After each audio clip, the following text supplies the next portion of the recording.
अस्सलामु अलैकुम वरहमतुल्लाहि वबरकातुहू। अल्हम्दुलिल्लाहि रब्बिल आलमीन वस्सलातु वस्सलामु अला अशरफुल अंबिया वल मुरसलीन अम्मा बाद फ़अऊज़ु बिल्लाहि मिनश शैतानिर रजीम बिस्मिल्लाहिर रहमानिर रहीम। नाज़रीन कराम, मां आहियां तव्हांजो होस्ट कामरान सुल्तान। अॼु असां सिंध इस्लाम फोर्ट जे हिन चैनल तां हिकु नओं वेबिनार पेश करे रहिया आहियूं, जंहिंजो उनवान आहे अहमद मुज्तबा मोहम्मद मुस्तफ़ा सल्लल्लाहु अलैहि वसल्लम जी सीरत जो तज़किरो। सभ खां पहिरीं आउं पंहिंजे मुआज़िज़ महिमाननि जो मुख़्तसर सो तारुफ़ कराईंदुसि। असां सां गॾु तशरीफ़ रखनि था फ़ज़ीलतुल शेख ख़ालिद हुसैन गोराया साहब, नाइब मुदीरुल मरकज़ अल मदीना इस्लामिक रिसर्च सेंटर। इन्हनि सां गॾु तशरीफ़ रखनि था फ़ज़ीलतुल शेख जमशेद सुल्तान अवान फ़ाज़िल मदीना यूनिवर्सिटी, ऐं इन्हनि सां गॾु तशरीफ़ रखनि था फ़ज़ीलतुल शेख सईद अहमद शाह प्रेसिडेंट अल मदीना इस्लामिक रिसर्च सेंटर। असांजो पहिरियों सुवालु आहे शेख ख़ालिद हुसैन गोराया खां। नबी करीम सल्लल्लाहु अलैहि वसल्लम जी तारीख़ पैदाइश जी तहक़ीक़ ऐं मशहूर वाक़िअनि जी छा हैसियत आहे? अल्हम्दुलिल्लाहि रब्बिल आलमीन वस्सलातु वस्सलामु अला सय्यिदिल अंबिया वल मुरसलीन व अला आलिहि व सहबिहि अजमाइन अम्मा बाद। नबी करीम सल्लल्लाहु अलैहि वसल्लम जी जेका तारीख़ पैदाइश आहे, इन में अहले इल्म जो काफ़ी इख़्तिलाफ़ आहे। बाज़ उलमा जो इहो मौक़िफ़ आहे त नबी करीम सल्लल्लाहु अलैहि वसल्लम जी जेका पैदाइश आहे इहा 9 रबीउल अव्वल ते थी, जंहिंमें जेको आहे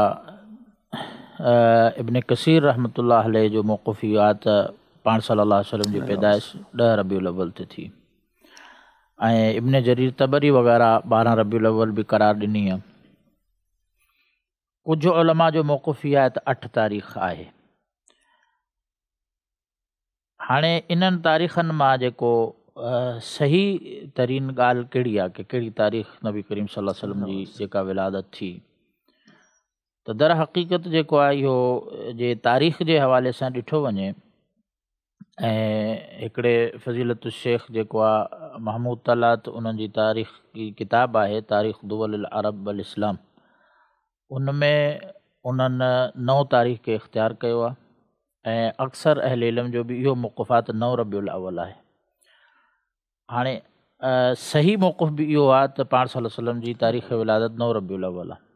इन जी दलील छा आहे? हिकिड़ो मिस्र जा आलिम आहिनि महमूद पाशा, फ़ल्कियात जा माहिर आहिनि, उन्हनि तहक़ीक़ हिकिड़ी कई आहे जेका हिजरी तारीख़ आहे ऐं जेका ईसवी तारीख़ आहे, ॿिन्हिनि खे जेको आहे इन जो तक़ाबुल करे त चवनि था त नबी करीम सल्लल्लाहु अलैहि वसल्लम के जे असां ईसवी तारीख़ ॾिसूं था त जेका ईसवी तारीख़ में पाण सल्लम जी विलादत आहे उहा 20 अप्रैल 571 ईस्वी आहे। इहा कीअं ख़बर पई? छो त चवनि था त 10 हिजरी जॾहिं हुई त उन में नबी करीम सल्लल्लाहु अलैहि वसल्लम जे पुटु इब्राहिम जी वफ़ात थी, त ऐं उन ॾींहुं जेको आहे इहो सिजु ग्रहण लॻो। उन वक़्तु 10 हिजरी में नबी करीम सल्लल्लाहु अलैहि वसल्लम जी उमिरि तक़रीबन 63 साल हुई। इहो जेको हाणे जेको फ़ल्कियात जे हिसाब सां इहो तायन त थी वञे थो त जॾहिं ईसवी तारीख़ में सिजु ग्रहण लॻो त उन वक़्तु तारीख़ कहिड़ी हुई ऐं वक़्तु कहिड़ो हुयो, त उतां तारीख़ इहा अचे थी त 7 जनवरी 632 ईस्वी 8:30 बजे सुबुह सिजु ग्रहण लॻण जो जेको वक़्तु हुयो। उहो चवनि था त असां जॾहिं हाणे कमरी 63 साल पोइते वञूं, ईसवी तारीख़ खे साम्हूं रखी करे कमरी 63 साल पोइते वञूं था, त नबी करीम सल्लल्लाहु अलैहि वसल्लम जी पैदाइश जो ईसवी साल थिए थो 571। 571 जे ईसवी साल आहे, त असां 571 में ॾिसंदासीं त हाणे उलमा में यानी कि कुझु शयुनि में इत्तिफ़ाक़ आहे विलादत जे हवाले सां। पहिरीं हिन शइ में इत्तिफ़ाक़ आहे कि पाण सल्लल्लाहु अलैहि वसल्लम जी विलादत सूमर जे ॾींहुं थी, ऐं इहा सही हदीस में आहे, सही बुख़ारी में आहे त नबी करीम सल्लल्लाहु अलैहि वसल्लम जॾहिं सूमर जे ॾींहुं जो ज़िक्र कयो, पाण सल्लल्लाहु अलैहि वसल्लम फरमायो ज़ाका यौमुन वुलिदतु फ़ीह, कि सूमर जे ॾींहुं मुंहिंजी पैदाइश थी आहे। ऐं ॿियो इहो तक़रीबन इत्तिफ़ाक़ आहे त रबीउल अव्वल जो महीनो हुयो। त हाणे जॾहिं हू चवनि था 571 में असां ॾिसूं था त रबीउल अव्वल जेको आहे उहो अप्रैल में अचे थो, ऐं रबीउल अव्वल जी जेका पहिरीं तारीख़ आहे उहो 12 अप्रैल ते थिए थी। जे 12 अप्रैल ते पहिरीं तारीख़ आहे त हाणे उलमा जो ज़्यादातर मौक़िफ़ 8 ऐं 12 तारीख़ जे दरमियान, कुझु 8 चवनि था, कुझु 9 चवनि था, कुझु 11, 10, कुझु 10 चवनि था, कुझु 11, कुझु 12। त चवनि था हाणे असां ॾिसूं त रबीउल अव्वल जी जेके 10 ॾींहं आहिनि शुरू वारा, 12 अप्रैल खां वठी 20 अप्रैल जे दरमियान त कहिड़े ॾींहुं जेको आहे सूमर जो ॾींहुं अचे थो, छो जो इहो सूमर जो ॾींहुं त मुतफ़क़ आहे। तो चवंदो सूमर जो ॾींहुं ख़ाली 9 तारीख़ ते अचे थो। इन खां अलावा ॿिए के जेकियूं बि तारीख़ूं आहिनि, न 8 न 10 न 11 न 12, कंहिं बि ॾींहुं सूमर वारो ॾींहुं नथो अचे। त जॾहिं असां जेको इख़्तिलाफ़ी शइ आहे उनखे हिकिड़ी इतिफ़ाक़ी शइ जी तरफ़ जॾहिं रुजू कयूं था, ॿिन्हिनि तारीख़ुनि खे मिलाए करे, त तयन इहो ई थिए थो नबी करीम सल्लल्लाहु अलैहि वसल्लम जी जेका पैदाइश आहे 9 रबिउल अव्वल आहे। ऐं जेको बरेलवी आलिम आहे अहमद रज़ा ख़ान, ऐं बरेलवी तक़रीबन उन्हनि जे फ़िरक़े जो मुअसिस आहे, उन 8 तारीख़ चयो आहे पंहिंजे फतावा में, जिल्द नंबर 26 में उन 8 तारीख़ जो तयन कयो आहे। त सही मौक़ुफ़ इहो आहे त 9 तारीख़ जेको आहे नबी करीम सल्लल्लाहु अलैहि वसल्लम जी तारीख़ विलादत आहे, ऐं 12 रबिउल अव्वल जेका आहे उहा नबी करीम सल्लल्लाहु अलैहि वसल्लम जी तारीख़ वफ़ात आहे। बाक़ी जेको सुवाल जो ॿियो हिसो आहे त कहिड़ा वाक़ियात थिया, वाक़ियात तारीख़ जे ऐं सीरत जे किताबनि में तमामु घणा मनक़ूल आहिनि, ज़िक्र आहिनि। त उन्हनि मां हिकिड़ो वाक़ियो इहो बि अचे थो त नबी करीम सल्लल्लाहु अलैहि वसल्लम जी जॾहिं पैदाइश थी त किसरा जा जेके महल जा कुझु सुतून जेके किरी पिया। हिकिड़ो वाक़ियो इहो बि ज़िक्र थिए थो त जेको मजूस जी बाहि जंहिंजी इबादत कंदा आहिनि, उहा बाहि जेका आहे विसामी पई उन ॾींहुं, हालांकि 1000 साल गुज़री विया, 1000 साल ताईं उहा बाहि विसामी न हुई, पर उन ॾींहुं इहा विसामी हुई। ॿियो हिकिड़ो शाम में हिकिड़ो दरिया आहे, बुहैरा सावा चवनि था, उहो बि ख़ुश्क थी वियो। इन खां अलावा बि काफ़ी शयूं ज़िक्र आहिनि, पर इहे जेतिरियूं बि शयूं आहिनि इन्हनि जी का हक़ीक़त न आहे। इहे सही सनद सां जेके आहिनि साबित न आहिनि। अक्सर रिवायतूं जेके अबू नईम जी दलाइल नुबुवा किताब आहे उन में आहिनि, ऐं सभु ज़ईफ़ सनद सां आहिनि। सही जेको वाक़ियो आहे इहो हीअ आहे त नबी करीम सल्लल्लाहु अलैहि वसल्लम जेको सही रिवायत खां साबित आहे त नबी करीम सल्लल्लाहु अलैहि वसल्लम फरमायो कि रअत उम्मी हिन हमलत बि, कि जॾहिं मुंहिंजी वालदा खे यानी कि मुंहिंजी पैदाइश जो हमल थियो हो, त मुंहिंजी वालदा ख़्वाब जे अंदरि इहो ॾिठो त मूंखां हिकिड़ो नूर निकितो आहे, जीअं जेको आहे शाम ऐं बुसरा जा जेके महलात आहिनि उहे रोशन करे छॾिया आहिनि। इहा रिवायत सही आहे। बाक़ी इन खां अलावा जेके बि ज़िक्र अचनि थियूं, नबी करीम सल्लल्लाहु अलैहि वसल्लम जे बारे में अचे थो त पैदा थियण वक़्तु सजदे में हुया, या आसमान जी तरफ़ चहिरो मुबारक हुयो वग़ैरह, इहे सभु जेके आहिनि वाक़ियात मन घड़त आहिनि ऐं ज़ईफ़ रिवायतनि खां साबित आहिनि। बाक़ी सही रिवायत खां को बि वाक़ियो उनजो ज़िक्र नथो मिले। बारकल्लाहु फ़ीकुम। अॻियों सुवाल आहे शेख जमशेद तव्हां खां, नबी करीम सल्लल्लाहु अलैहि वसल्लम जो सही नसब मुबारक कीअं आहे? बिस्मिल्लाहि वस्सलातु वस्सलामु अला रसूलिल्लाह व अला आलिहि व सहबिहि व मन वाला। नबी करीम सल्लल्लाहु अलैहि वसल्लम हिन काइनात में सभिनी खां वधीक अफ़ज़ल तरीन मख़लूक़ आहिनि, ऐं रसूलुल्लाह सल्लल्लाहु अलैहि वसल्लम अफ़ज़ल तरीन बशर ऐं अफ़ज़ल तरीन नबी बि आहिनि। इन हवाले सां नबी करीम सल्लल्लाहु अलैहि वसल्लम जो हसब ऐं नसब बि तमामु घणो आला ऐं मुबारक हसब ऐं नसब आहे, जंहिंजो पाण नबी करीम सल्लल्लाहु अलैहि वसल्लम पंहिंजी ज़बान मुबारक खां बि बयानु फ़रमायो। सुनन तिरमिज़ी में रिवायत आहे त नबी करीम सल्लल्लाहु अलैहि वसल्लम फ़रमाइनि था त अल्लाह तबारक व तआला दुनिया में 2 गिरोह मुबारक तरीन मुंतख़िब फ़रमाया, हिकिड़ो बनु इस्माईल, ॿियो बनु इसहाक़। हीअ 2 गिरोह हुया, 2 धुरियूं हुयूं जंहिंजी औलाद में नबूअत हली आहे, हिकिड़ो बनी इस्माईल में, ॿियो बनी इसहाक़ में। त अल्लाह तबारक व तआला उन्हनि ॿिन्हिनि धुरियुनि मां सभिनी खां बहितरीन धुर बनी इस्माईल खे इंतिख़ाब फ़रमायो। पोइ उन्हनि जी जेकी औलाद हुई ऐं क़बीला हुया, उन्हनि में सभिनी खां बहितरीन क़बीलो कनाना, बनी कनाना खे मुंतख़िब फ़रमायो। पोइ उन्हनि जी औलाद में सभिनी खां बहितरीन औलाद क़ुरैश, ऐं क़ुरैश जी बहितरीन औलाद हाशिम, ऐं हाशिम जी औलादनि मां सभिनी खां बहितरीन औलाद अब्दुल मुत्तलिब, ऐं अब्दुल मुत्तलिब जा जेके औलाद 10 पुट हुया, उन्हनि मां सभिनी खां बहितरीन पाकबाज़ ख़ूबसूरत तरीन ऐं आला तरीन जेको पुटु हुयो अब्दुल्ला, जेके वालिद माजिद आहिनि प्यारे पैगम्बर मुहम्मद रसूलुल्लाह सल्लल्लाहु अलैहि वसल्लम जा। अब्दुल्ला जी हिकिड़ी औलाद हुई, उहा सरवर काइनात मुहम्मद रसूलुल्लाह सल्लल्लाहु अलैहि वसल्लम आहिनि।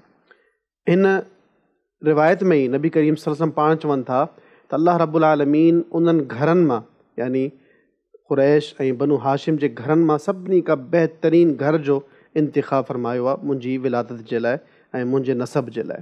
ऐं रसूलुल्लाह सल्लल्लाहु अलैहि वसल्लम पाण चवनि था त मां ज़ाती एतबार में बि अफ़ज़ल तरीन आहियां, ऐं हसब ऐं नसब जे एतबार में बि सभिनी खां वधीक बहितरीन आहियां। ऐं नबी करीम सल्लल्लाहु अलैहि वसल्लम पाण बयानु फ़रमाईंदा हुया त मां पंहिंजे वालिद इब्राहिम अलैहिस्सलाम जी दुआ जो नतीजो आहियां त जेका इब्राहिम अलैहिस्सलाम दुआ घुरी हुई उहा दुआ अल्लाह तबारक व तआला मुंहिंजी सूरत में पूरी कई। हाणे मुहम्मद रसूलुल्लाह सल्लल्लाहु अलैहि वसल्लम जो नसब जे हवाले सां टे ॻाल्हियूं हलंदियूं आहिनि, टे सिलसिला आहिनि। हिकिड़ो सिलसिलो आहे प्यारे पैगम्बर नबी करीम सल्लल्लाहु अलैहि वसल्लम खां वठी करे अदनान ताईं, इहे 21 पीढ़ियूं थियनि थियूं। इहे पीढ़ियूं रसूल करीम सल्लल्लाहु अलैहि वसल्लम पाण बयानु फरमायूं आहिनि। हर कंहिंजो नालो रसूलुल्लाह सल्लल्लाहु अलैहि वसल्लम 21 नाला ॿुधाए करे चयाईं त इहो मुंहिंजो हसब ऐं नसब आहे। पोइ रसूलुल्लाह सल्लल्लाहु अलैहि वसल्लम ख़ामोश थी विया ऐं पोइ चवणु लॻा त कज़बन नसाबून, यानी जेके हिन खां पोइते जेके नसाब आहिनि उन्हनि या त ग़लती कई आहे या हू कूड़ ॻाल्हाईंदा आहिनि। अदनान खां वठी करे इस्माईल अलैहिस्सलाम ते जेको बि नसब आहे उन जी उहा तारीख़ में ऐं नबी करीम सल्लल्लाहु अलैहि वसल्लम जी सीरत में ऐं सहाबा किराम बि इन बारे में ख़ामोश आहिनि। केर बि इन बारे में जुरत नथा कनि त अदनान खां वठी करे इस्माईल ताईं कहिड़ा नाला हुया, कहिड़ा अफ़राद हुया। पर इहा ॻाल्हि मुतफ़क़ात जेके बि हुया सभ जा सभ बरकत मुबारक ऐं अफ़ज़ल तरीन नसब हो सईदना इस्माईल ताईं। वरी टियों जेको सिलसिलो आहे उहो आहे सईदना इस्माईल खां वठी करे आदम अलैहिस्सलाम ताईं। इन बारे में बि शरीयत मुकमल तौर ते ख़ामोश आहे। अगरि इहा ॻाल्हि ज़रूरी हुजे हा ऐं को फ़ाइदे वारी हुजे हा त नबी करीम सल्लल्लाहु अलैहि वसल्लम खां वधीक पंहिंजो हसब ऐं नसब केरु कोन थो ॼाणे। ऐं अल्लाह तबारक व तआला बतौर वही बि नबी करीम सल्लल्लाहु अलैहि वसल्लम खे ॿुधाए सघनि पिया। पर नबी करीम सल्लल्लाहु अलैहि वसल्लम अदनान ताईं इक्तिफ़ा कयो ऐं चयाईं त मुंहिंजी सॼो जो सॼो नसब आहे इंतिहाई मुबारक आहे। इन ते असां सभिनी जो ईमान बि आहे त असां मुस्लमाननि खे खपे त जेतिरी ॻाल्हि नबी करीम सल्लल्लाहु अलैहि वसल्लम पाण ॿुधाई आहे, अल्लाह रब्बुल आलमीन पाण क़ुरान करीम में बयानु फरमाई आहे, सहाबा किराम जंहिं ॻाल्हि ते ख़ामोश थी विया उन ॻाल्हि ते असांखे बि ख़ामोश रहणु खपे। पंहिंजी तरफ़ां अगरि केर बि हसब ऐं नसब ॿुधाए थो जेका रसूल करीम सल्लल्लाहु अलैहि वसल्लम नाहे ॿुधाई त उहा इंतिहाई जुर्रत ऐं जसारत जी ॻाल्हि आहे जंहिंखां सहाबा किराम बि इज्तिनाब कयो आहे। असांखे बि खपे त असां इन्हनि ॻाल्हियुनि खां इज्तिनाब कयूं। जेको सही नसब आहे उहो इहो ई आहे जेको प्यारे पैगम्बर मुहम्मद सल्लल्लाहु अलैहि वसल्लम पाण बयानु फरमायो आहे। बारकल्लाहु फ़ीकुम। अॻियों सवाल शेख सईद तव्हां खां आहे त नबी करीम सल्लल्लाहु अलैहि वसल्लम जी मोहब्बत में पाण जी पैदाइश वारे ॾींहुं ईद मल्हाइण कीअं आहे? अल्हम्दुलिल्लाह रब्बिल आलमीन वस्सलातु वस्सलामु अला अशरफिल अंबियाइ वल मुरसलीन नबीना व सय्यिदिना मुहम्मदिन व अला आलिहि व अस्हाबिहि वसल्लम तस्लीमन कसीरा। अम्मा बाद, हिन सवाल खे सम्झण जे लाइ इहो ज़रूरी आहे त असीं कुझु बुनियादी शयूं, कुझु बुनियादी उसूल जेके आहिनि इस्लाम जा उहे सम्झूं त इहो सवाल सम्झणु असांजे लाइ आसान थी सघंदो। अल्लाह रब्बुल इज़्ज़त ही जेको दीन असांखे ॾिनो आहे इस्लाम, इहो दीन मुकमल दीन आहे, इन में का खोट कोन्हे। ऐं इन जी गवाही अल्लाह रब्बुल इज़्ज़त क़ुरान मजीद में इन तरीक़े सां ॾिनी, अल-यौम अकमलतु लकुम दीनकुम व अतममतु अलैकुम निअमती व रदीतु लकुम इस्लाम दीना। त अॼु जे ॾींहुं मूं दीन मुकमल करे छॾियो। हाणे मुकमल कंहिंखे चइबो आहे त जंहिंमें का खोट न हुजे, यानी अल्लाह रब्बुल इज़्ज़त हिन दीन खे मुकमल कयो। व अतममतु अलैकुम निअमती, ऐं हीअ नेमत मूं तव्हां ते तमामु करे छॾी ऐं आऊं इन ॻाल्हि ते राज़ी थियो त इस्लाम अव्हांजो दीन हुजे। हाणे रही ॻाल्हि इहा आहे त इस्लाम असल में आहे छा। असीं जे अहल सुन्नत वल जमात जे उलमाए किराम में उन्हनि उलमान जो मुतालो कयूं जिन उसूल लिखिया आहिनि त अहल सुन्नत वल जमात जा उसूल छा आहिनि। उनमें इमाम बरबहारी रहमहुल्लाह तआला फरमाइनि था शुरू में पंहिंजे किताब में, इअलम अन्नल इस्लाम सुन्नतुन व सुन्नतुल हियल इस्लाम वला यक़ूमु अहदुहुमा इल्ला बिल आखिर। इमाम बरबहारी रहमहुल्लाह तआला फरमाइनि था त इन ॻाल्हि खे ॼाणे वठो त इस्लाम दर हक़ीक़त में सुन्नत जो नालो आहे ऐं सुन्नत दर हक़ीक़त में इस्लाम आहे। ऐं सुन्नत ऐं इस्लाम खे तई अलॻि नथा करे सघो। यानी दीन मुकमल आहे ऐं दीन जेको कुझु आहे उहो ई आहे जेको रसूलुल्लाह सल्लल्लाहु अलैहि वसल्लम असां ताईं पहुचायो सहाबा इकराम नबी करीम सल्लल्लाहु अलैहि वसल्लम खां जेको दीन सिखिया ऐं जेको उहो दीन अॻिते मुंतक़िल कयो वियो, इहो ई दीन आहे, इन खां अलावा को ॿियो दीन कोन्हे। इन जे करे नबी करीम सल्लल्लाहु अलैहि वसल्लम इन दीन खे महफ़ूज़ रखण जे लाइ कुझु अहिड़ा उसूल ॿुधाया जेके असांजे लाइ अॼु बुनियाद आहिनि। जीअं नबी करीम सल्लल्लाहु अलैहि वसल्लम फरमाइनि था सैयदा आयशा जी रिवायत खां त मन अहदस फी अमरिना हाज़ा मा लैसा मिन्हु फहुव रद्दुन, त हिन दीन में का बि शइ नई ईजाद जॾहिं कई वेंदी जेकी हिन दीन में न हुई, फहुव रद्दुन, उहा मरदूद आहे।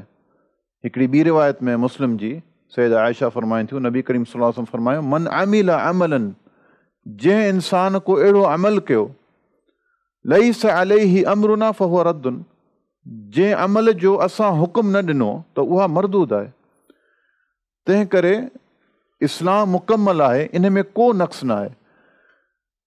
ऐं नबी करीम सल्लल्लाहु अलैहि वसल्लम सां मुहबत जेकी आहे इहो इबादत आहे, छो त अलाह जो हुकुम आहे त नबी करीम सल्लल्लाहु अलैहि वसल्लम सां असीं मुहबत कयूं। नबी करीम सल्लल्लाहु अलैहि वसल्लम जी हदीस बि इन ते वाज़े दलालत करे थी त जेको इंसान अलाह जे रसूल सल्लल्लाहु अलैहि वसल्लम खे पंहिंजे माउ पीउ खां वधीक, पंहिंजनि औलाद खां ऐं हर शइ खां वधीक जेसिताणी महबूब नथो सम्झे, उहो माण्हू उनजो ईमान मुकमल न आहे। तंहिं करे नबी करीम सल्लल्लाहु अलैहि वसल्लम जेकी शइ ॿुधाए विया आहिनि उहा इबादत थी सघे थी पंहिंजे तरफ़ां ख़ुदि साख़्ता, यानी आऊं पंहिंजे तरफ़ां का शइ ईजाद कयां, आऊं पंहिंजे तरफ़ां का इबादत जो तरीक़ो ईजाद कयां ऐं आऊं सम्झां त इहो दीन थो थी सघे, त इहो दीन नथो थी सघे, छो त दीन असांजी शरीयत मुतहरा जेकी आहे उहा मुकमल थी सघी आहे। ऐं शरीयत जो इख़्तियार सिर्फ़ु अलाह जी ज़ात खे आहे, ॿियो नबी करीम सल्लल्लाहु अलैहि वसल्लम वटि आहे। सहाबा किराम बि पंहिंजी तरफ़ां दीन खे ईजाद करण जो इख़्तियार न पिया रखनि। इन ॻाल्हि खे इमाम दारुल हिजरा यानी इमाम मालिक रहमतुल्लाह अलैहि इन तरीक़े सां सम्झाइनि था त मन इब्तदअ फिल इस्लामी बिदअतन यरा हसनतन फ़क़त ज़अम अन मुहम्मदन सल्लल्लाहु अलैहि वसल्लम खान रिसाला।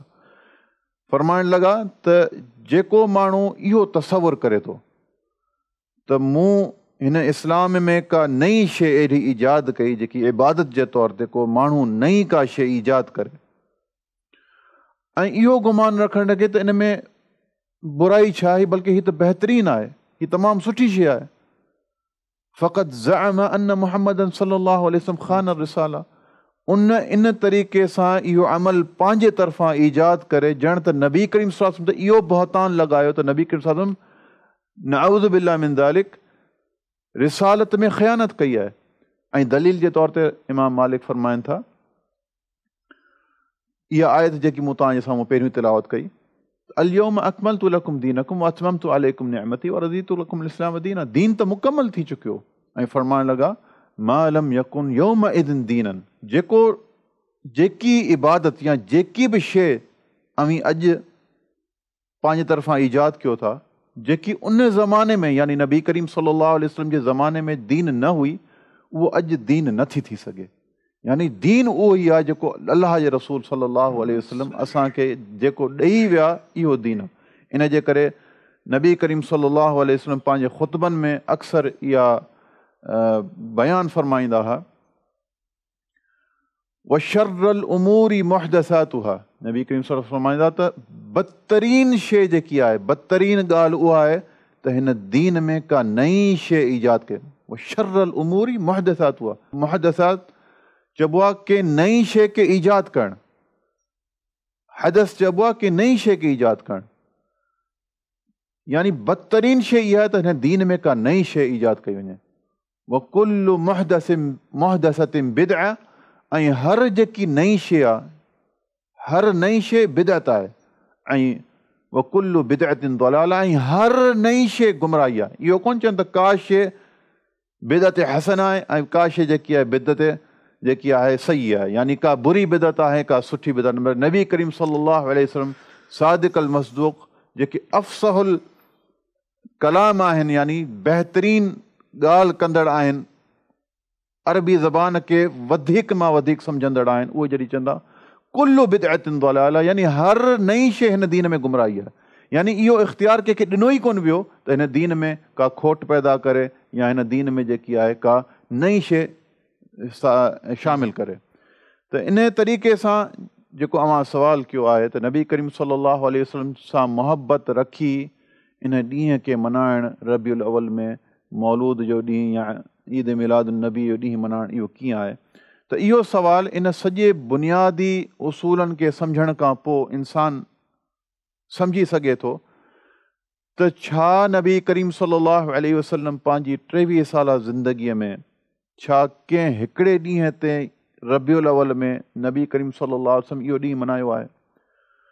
पर जीअं त शेख ख़ालिद फ़रमायो त नबी करीम सल्लल्लाहु अलैहि वसल्लम खां जॾहिं पुछियो वियो त सूमर जे रोज़े जे बारे में, त पाण करीम सां फ़रमाए थो त इन रोज़े रखण जो, सूमर जे ॾींहुं हर सूमर ते रोज़े रखण जो मक़सदु ई इहो त नबी करीम सां शुक्राने तौर ते त इन ॾींहं ते पाण करीम सां पैदा कया विया त ऐं इन ॾींहं ते अमाल अलाह वटि पेश थिया था वञनि त आऊं रोज़े जी हालति में हुजां शुक्राने तौर ते। त नबी करीम सल्लल्लाहु अलैहि वसल्लम के जा सहाबा इकराम इन सूमर जे रोज़े जो एहतमाम कंदा हुआ, पर छा उन्हनि सहाबा इकराम कंहिं बि हदीस में, तव्हां पाण इन हदीस जे ज़ख़ीरनि मां का हदीस हिकिड़ी अहिड़ी ॻोल्हे ॾेखारियो जंहिंमें नबी करीम सल्लल्लाहु अलैहि वसल्लम जा सहाबा, हालांकि उन्हनि वटि इहे ॾींहं मौजूदु हुआ, वसाइल मौजूदु हुआ, इहो कमु करे सघिया पिए त नबी करीम सां पुछनि हा त पाण करीम सां जी विलादत जो ॾींहुं कहिड़ो आहे, ऐं नबी करीम सां ॿुधाईंदा हा, ऐं नबी करीम सां इहो हुकुम ॾियनि हा त बाबा हीउ विलादत जो ॾींहुं आहे, हिनखे तव्हां मल्हायो। 23 सालनि में इहो अमल कोन थियो। पोइ नबी करीम सल्लल्लाहु अलैहि वसल्लम जी वफ़ात खां पोइ सहाबा इकराम जी जमात मौजूदु हुई, बहितरीन जमात मौजूदु हुई, जंहिंजे लाइ नबी करीम सल्लल्लाहु अलैहि वसल्लम फरमाए ख़ैरुल क़ुरूनी करनी, जेको बहितरीन ज़मानो आहे मुंहिंजो ज़मानो आहे, सुम्मल लदीना यलूनहुम सुम्मल लदीना यलूनहुम। 300 सालनि जे ज़माननि जो नबी करीम सल्लल्लाहु अलैहि वसल्लम तज़किरो कयो आहे त इहो बहितरीन ज़मानो आहे। इन्हनि 300 सालनि में न नबी करीम सल्लल्लाहु अलैहि वसल्लम इन अमल जो हुकुम ॾिनो, न सहाबा इकराम कॾहिं इन बारे में पुछो, न उन्हनि इहो अमल कयो, न ताबईन इन ते अमल कयो, न तबा ताबईन इन अमल कयो, न उलमा इकराम, न फ़ुक़हा इज़ाम, कंहिं बि इन ते अमल न कयो। 300 सालनि ताणी इन जो को ज़िक्र ई कोन्हे। उन खां पोइ इहा हिकिड़ी शइ ईजाद थिए थी त छा तव्हां इनखे दीन जो हिसो सम्झी सघो था? ये अल्लाह जे रसूल सल्लल्लाहु अलैहि वसल्लम जी मोहब्बत दीन जो हिसो आहे, यानी इबादत आहे, त इन इबादत जो तरीक़ो बि अल्लाह जे रसूल सल्लल्लाहु अलैहि वसल्लम जे तरीक़े जे मुताबिक़ हुजणु खपिजे। नबी करीम सल्लल्लाहु अलैहि वसल्लम सां मोहब्बत इहो लाज़िम जुज़ आहे असांजो, ऐं नबी करीम सल्लल्लाहु अलैहि वसल्लम जी विलादत इन में को शक न आहे त नबी करीम सल्लल्लाहु अलैहि वसल्लम जी विलादत मुबारक विलादत आहे, ऐं जंहिं ॾींहं ते पाण करीम सल्लल्लाहु अलैहि वसल्लम पैदा थिया आहिनि इहो मुबारक ॾींहुं आहे। पर इन ॾींहं खे इन तरीक़े सां मल्हाइण जेको अॼु असांजे वक़्तु असांजे ज़माने में राइज आहे, जेको असीं ॾिसूं था, इहो सुन्नत मां साबित कोन्हे, बल्कि इहा बिदअत आहे। अल्लाह रब्बुल इज़्ज़त जेको आहे असांखे सुन्नत ते अमल करण जी तौफ़ीक़ अता फ़रमाए। ऐं अॻियो सुवालु आहे शेख ख़ालिद तव्हां खां, नबी करीम सल्लल्लाहु अलैहि वसल्लम जी घणियुनि शादियुनि जी छा हिकमत हुई? अल्हम्दुलिल्लाह रब्बिल आलमीन, वस्सलातु वस्सलामु अला रसूलिन नबील अमीन व बाद। नबी करीम सल्लल्लाहु अलैहि वसल्लम जूं जेके शादियूं आहिनि उन जे हवाले सां जेके काफ़िर आहिनि ऐं जेके उन्हनि खां मुतासिर आहिनि उहे अमूमी तौर ते इहो एतिराज़ु कंदा आहिनि त नबी करीम सल्लल्लाहु अलैहि वसल्लम घणियूं शादियूं शौक़िया तौर ते कयूं, वल अयाज़ बिल्लाह। इस्तिग़फ़ार करणु खपे अहिड़े कलिमे ते। दरअसल नबी करीम सल्लल्लाहु अलैहि वसल्लम जूं ज़्यादा शादियूं करण जी कई जेके उलमा सबब ज़िक्र कया आहिनि। हाफ़िज़ इब्न हजर रहमतुल्लाह अलैह तक़रीबन 9 खां ज़्यादा सबब ज़िक्र कया आहिनि, हिकमतूं ज़िक्र कयूं आहिनि त उनमें छा छा हिकमतूं हुयूं। सभ खां पहिरीं जेका बुनियादी ॻाल्हि आहे त अहले इल्म जो चवणु हीअ आहे त नबी करीम सल्लल्लाहु अलैहि वसल्लम बुनियादी तौर ते 4 सबब हुया जिनखे साम्हूं रखंदे करे जेको आहे ही कसरत सां शादियूं कयूं। सभ खां जेको पहिरियों सबबु हुयो उहो हिकिड़ी तालीम जी हिकमत हुई नबी सल्लम। छो जो हिकिड़ो असां ॾिसूं था त हिकिड़ो मुसलमाननि में हिकिड़ो वॾो तबिको जेको आहे उहो ख़वातीन जो आहे, औरतुनि जो आहे। हाणे औरतुनि जो हिकिड़ा त मसइला आहिनि इबादत वग़ैरह, पर कुझु अहिड़ा मख़सूस मसइला आहिनि जेको उन्हनि जी यानी कि हिकिड़ी पर्दे वारी ज़िंदगी सां तालुक़ु रखनि था, जेको हिकिड़ो अजनबी मर्द जेको आहे, अजनबी औरत खे जेको आहे उन तरह वज़ाहत सां नथो ॿुधाए सघे जीअं हिकिड़ी औरत ॿी औरत खे ॿुधाए सघे थी। मसलन हैज़ जा मसइला आहिनि, निफ़ास जा मसइला आहिनि, विलादत जा मसइला आहिनि, औरतुनि जी पाकी जा मसइला आहिनि। त नबी करीम सल्लल्लाहु अलैहि वसल्लम जी ज़्यादा शादियूं करण जी हिकिड़ी हिकमत त इहा हुई त पाण सल्लल्लाहु अलैहि वसल्लम पंहिंजे घर वारनि खे इहे मसइला तालीम ॾियनि ऐं तालीम ॾेई करे बि पाण सल्लल्लाहु अलैहि वसल्लम जूं घरवारियूं जेके आहिनि वञी ॿियनि खे जेको आहे औरतुनि खे जेके उते अंसार मुहाजिरीन जूं उन्हनि खे तालीम ॾियनि इहे मसइला। ऐं कई हिकिड़ा वाक़ियात बि आया त नबी करीम सल्लल्लाहु अलैहि वसल्लम वटि हिकिड़ी साबिया आई त गुस्ल हैज़ जो तरीक़ो पुछियो। नबी सल्लम आम तौर ते तरीक़ो ॿुधायो, पोइ चयो त तहारत हासिलु कर। हुन बार बार सुवालु चयो त अलाह जा रसूल तहारत कीअं हासिलु कयां। हाणे नबी करीम सल्लल्लाहु अलैहि वसल्लम हयादार हुया, सराहतनि सां पाण सल्लम ज़िक्र न कयो। पाण सल्लम बार बार उनखे इहे ई चवंदा रहे त तहारत हासिलु कर। पोइ सईदा आयशा उनखे अलॻि करे वठी वयूं ऐं उनखे तहारत करण जो जेको आहे तरीक़ो ॿुधायो। त इहो बुनियादी हिकमत त इहा हुई त तालीम जे लाइ नबी करीम सल्लल्लाहु अलैहि वसल्लम घर वारनि खे के दीन जी तालीम ॾियनि जेके ख़ासि तौर ते औरतुनि जा मसइला आहिनि। सईदा आयशा रज़ी अल्लाह खां हिकिड़ी वॾी तादाद जेके हदीसनि जी मरवी आहे ऐं काफ़ी मसइला जेके आहिनि पाण सल्लम जी इहा जेका अज़दवा जी ज़िंदगी आहे उन जे मुतालिक़ आहिनि। ऐं ॿी हिकमत जेका हिकिड़ी उलमा ज़िक्र कई आहे हुई त हिकिड़ी माशरती हिकमत हुई। माशरती ईअं त नबी करीम सल्लल्लाहु अलैहि वसल्लम सैदना अबू बकर रज़ी अल्लाह अन्हु जी जेको आहे धीउ सईदा आयशा रज़ी अल्लाह सां शादी कई ऐं सैदना उमर बिन ख़त्ताब रज़ी अल्लाह अन्हु जी धीउ हफ्सा रज़ी अल्लाह सां शादी कई। ऐं पाण सल्लम पंहिंजी धीउ जेका आहे ॿ धीअरूं सैदना उस्मान रज़ी अल्लाह जे निकाह में ॾिनियूं ऐं हिकिड़ी धीउ जेका फातिमा रज़ी अल्लाह अन्हा सैदना अली जे निकाह में ॾिनी। हाणे ॾिठो वञे त इहे चारई जेके आहिनि नबी करीम सल्लल्लाहु अलैहि वसल्लम खां पोइ जेका ख़िलाफ़त जे मनसब ते आया ऐं तरतीब सां यानी सैदना अबू बकर पहिरीं ख़लीफ़ा थिया, पोइ उमर थिया, पोइ उस्मान ऐं पोइ अली रज़ी अल्लाह अन्हुम, इहे सभु ख़िलाफ़त ते आया। त नबी करीम सल्लल्लाहु अलैहि वसल्लम जो हिकिड़ो मक़सदु हिकिड़ो इन्हनि खे हिकिड़ो एज़ाज़ ॾियणो बि हुयो त सुभाणे इहो न थिए त माण्हू इन्हनि जी ख़िलाफ़त ते या इन्हनि जे मनसब ते एतिराज़ु कनि त हिकिड़ो रिश्तो इन्हनि सां क़ाइमु थी वञे, तालुक़ु क़ाइमु थी वञे। पोइ ज़ाहिरी ॻाल्हि आहे की जॾहिं तालुक़ु हिकिड़ो रिश्तो नबी सल्लम सां क़ाइमु थी वेंदो त उनजो इज़त, उनजी फज़ीलत, उनजो मक़ाम वधी वेंदो। हिकिड़ो इहो मक़सदु हुयो। टियों जेको मक़सदु अहले इल्म बयानु कयो आहे हू बयानु कयो आहे त नबी करीम सल्लल्लाहु अलैहि वसल्लम जे कुझु शादियूं जेको आहिनि उहो कुझु सियासी जेके आहिनि हिकमत जे तहत कयूं। जीअं मिसाल जे तौर ते इन जूं टे मिसालूं अहले इल्म ॾींदा आहिनि। हिकिड़ो त नबी करीम सल्लल्लाहु अलैहि वसल्लम जी जेका बनी मुस्तलिक़ जो सरदार आहे जुवैरिया बिनतुल हारिस उनजी धीउ हुई त जॾहिं मुसलमाननि इन बनी मुस्तलिक़ क़बीले ते हमिलो कयो ऐं इन मां इहा क़ैद जुवैरिया बिनत हारिस क़ैद थी आई त नबी करीम सल्लल्लाहु अलैहि वसल्लम उन्हनि खे पेशकश कई त पाण सल्लम आज़ादु करे निकाह करणु चाहिनि था त उन क़बूल करे वरितो। त जॾहिं जेको आहे उहो निकाह पाण सल्लम इहो क़बूल कयो त जेके अंसार वटि जेके बि इन बनी मुस्तलिक़ क़बीले जा ग़ुलाम हुया या बांदियूं हुयूं त इन्हनि सभिनि अंसारनि ऐं मुहाजिरीन ॾिसो त रसूलुल्लाह सल्लल्लाहु अलैहि वसल्लम इन क़बीले जी हिकिड़ी औरत सां शादी करे वरिती आहे त पोइ पाण फरमाइणु लॻा त असहारु रसूलुल्लाह तहत अयदीना, त ईअं कीअं थी सघे थो त रसूलुल्लाह सल्लल्लाहु अलैहि वसल्लम जा जेके ससुराली रिश्तेदार आहिनि उहे असांजा ग़ुलाम हुजनि। यानी उन क़बीले जा त घणा तक़रीबन 100 जे क़रीब जेका घर उहे माण्हू ग़ुलाम थिया त अंसार ऐं मुहाजिरीन इहो चयो त ईअं कीअं थी सघे थो त जेको आहे रसूलुल्लाह सल्लल्लाहु अलैहि वसल्लम जा रिश्तेदार हुजनि ससुराली ऐं इहे सभु असांजा ग़ुलाम हुजनि। पोइ साबिन सभिनि जेको आहे उन्हनि खे बनी मुस्तलिक़ जे ग़ुलामनि खे आज़ादु करे छॾियो। त जॾहिं इहो आज़ादु कयो त बनी मुस्तलिक़ जे क़बीले वारनि माण्हू ॾिठो त इहे त एतिरी सखावत कनि था, एतिरो असांजो इकराम कयो अथनि त उहे पूरे जो पूरो क़बीलो तक़रीबन 100 जे क़रीब घर इस्लाम में दाख़िल थी विया। त इन जी यानी कि नबी करीम सल्लल्लाहु अलैहि वसल्लम जी इहा एतिरा जुवैरिया बिनत हारिस सां शादी करण जी हिकमत इहा थी त हिकिड़ो त उनजे क़बीले जा सभु माण्हू आज़ादु थी विया ऐं ॿियो जेको आहे पूरे जो पूरो क़बीलो जेको आहे इस्लाम में दाख़िल थी वियो। इन तरह रसूल सल्लल्लाहु अलैहि वसल्लम रमला बिनत अबी सुफ़ियान, अबू सुफ़ियान जेको आहे मारूफ़ आहे त इब्तिदाए इस्लाम में जेको आहे सभ खां ज़्यादा दुश्मनी कई इस्लाम ऐं मुसलमाननि सां। ऐं रसूलुल्लाह सल्लल्लाहु अलैहि वसल्लम जॾहिं उन्हनि जी अबू सुफ़ियान जी धीउ सां रमला सां शादी कई त उन खां पोइ अबू सुफ़ियान जी जेका मुसलमाननि ते सख़्ती हुई उन में जेका कमी आई काफ़ी तौर ते, छो जो हिकिड़ो रिश्तो तालुक़ु क़ाइमु थी वियो ऐं मुसलमाननि जे लाइ जेके मके में हुया ख़ासि तौर ते उन्हनि ते जेको सख़्तियूं थींदियूं ख़ासि तौर ते अबू सुफ़ियान जी तरफ़ खां उन्हनि सख़्तियुनि में बि काफ़ी नरमी आई। त इन जी हिकमत जे तहत बि यानी मुसलमाननि खे हिकिड़ो ऐं कमज़ोर जेके ख़ासि तौर ते मुस्लमान उन्हनि खे फ़ाइदो थियो।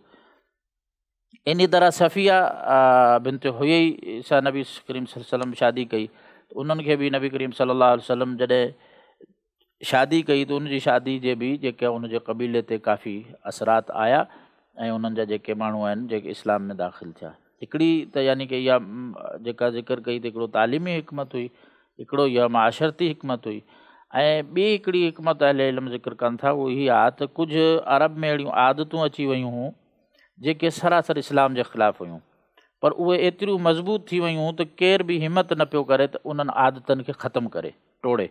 जीअं मसलन उन्हनि में हिकिड़ा आदत हूंदी त कंहिंखे बि अजनबी माण्हू खे पंहिंजो पुटु ठाहे वठंदा, पोइ हुनखे चवंदा त तूं मुंहिंजो सॻे पुटु वांगुरु आहीं, विरासत मुंहिंजी तोखे मिलंदी, तुंहिंजी मूंखे मिलंदी, यानी हिकिड़े सॻे पुट जी हैसियत ॾींदा, पोइ रिश्तेदारी बि हुन सां कोन्ह कंदा। इहा हिकिड़ी आदत इहा हुई त इस्लाम जे उसूलनि जे बिल्कुलु ख़िलाफ़ु हुई, छोजो इस्लाम में त नसब जेको आहे उहो ई आहे जेको हक़ीक़ी पुटु हुजे। नबी करीम सल्लल्लाहु अलैहि वसल्लम जा जेको हिकिड़ो ग़ुलाम हुया जेके ज़ैद बिन हारिसा, ज़ैद बिन हारिसा नबी सल्लम उनखे पंहिंजो पुटु ठाहे वरितो इस्लाम जी तालीमात खां पहिरीं।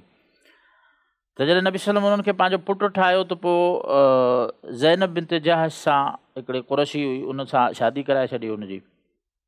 त अलाह ताला इहो चाहियो त हाणे उते ज़ैद खे सॾियो वेंदो ज़ैद बिन मुहम्मद, त अलाह ताला इहो चाहियो त पंहिंजे नबी जे ज़रिए इहा जेका ग़लति रस्म आहे उहा ख़तमु कराई वञे, ऐं जेको हुननि जे अंदरि इहो आहे त पंहिंजो जेको मुंहुं चयल पुटु आहे उनखे जेको आहे विरासत बि ॾियूं ऐं उनजे यानी कि जेके बि सॻे पुट जा हक़ आहिनि उहे ॾियूं, त अलाह ताला चयो त इहे जेको सिलसिलो ख़तमु थिए त पोइ अलाह ताला सूरह अहज़ाब में आयत बि नाज़िल कई फलम्मा क़ज़ा ज़ैदुन मिनहा वतरन ज़व्वजनाकहा, त जॾहिं ज़ैद पंहिंजी हाजत पूरी करे ज़ैनब खे तलाक ॾिनी त असां उनजो निकाह अव्हां सां करायो, ऐं पोइ सबबु बि ॿुधायो लिकई ला यकून अलल मोमिनीन हरजुन फी अज़वाजी अदइयाइहिम, त अॻिते इहा रस्म ख़तमु थी वञे त जेके मोमिन जे दिलनि में बि हुई त जंहिंखे मुंहुं चयल पुटु जेको ठाहे वरितो आहे उनखे रिश्तो नथो ॾेई सघे, उन सां तालुक़ु नथो क़ाइमु करे सघे, त फरमायो कि इहा रस्म जेका बिल्कुलु ख़तमु थिए ताकी मोमिनीन जे लाइ इहो जॻह जाइज़ थी वञे। त इहा बि हिकिड़ी हिकमत हुई त कुझु आदतूं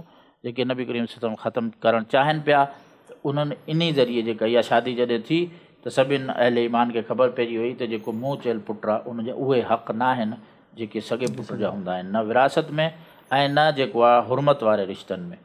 इहे जेके बुनियादी तौर ते 4 ख़ुलासे जे तौर ते मां ज़िक्र कयो आहे, उलमा हिकमतूं ॿियूं बि काफ़ी बयानु कयूं आहिनि, इन्हनि खे साम्हूं रखी करे रसूलुल्लाह सल्लल्लाहु अलैहि वसल्लम इहे शादियूं कयूं, न कि जीअं जेके आहिनि काफ़िर ऐं मुस्तशरिकीन वग़ैरह जेके नबी करीम सल्लल्लाहु अलैहि वसल्लम से बोहतान लॻाईंदा आहिनि। वल बारकल्लाहु फ़ीकुम।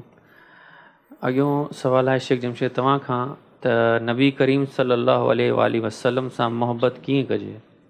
नबी करीम सल्लल्लाहु अलैहि वसल्लम सां मोहबत अल्लाह तबारक व ताला जी इबादत आहे, ऐं अल्लाह तबारक व ताला जी इबादत जेका आहे उहा उअं ई करणु घुरिजे जीअं अल्लाह रब्बुल आलमीन खे पसंदि आहे, ऐं नबी करीम सल्लल्लाहु अलैहि वसल्लम उनजो तरीक़ो बि ॿुधायो आहे त का बि इबादत अहिड़ी न आहे, को बि अहिड़ो ख़ैर जो कमु न आहे जेको असांखे अल्लाह तबारक व ताला जे क़रीब करे, ऐं नबी करीम सल्लल्लाहु अलैहि वसल्लम उनखे असांखे ॿुधायो न हुजे।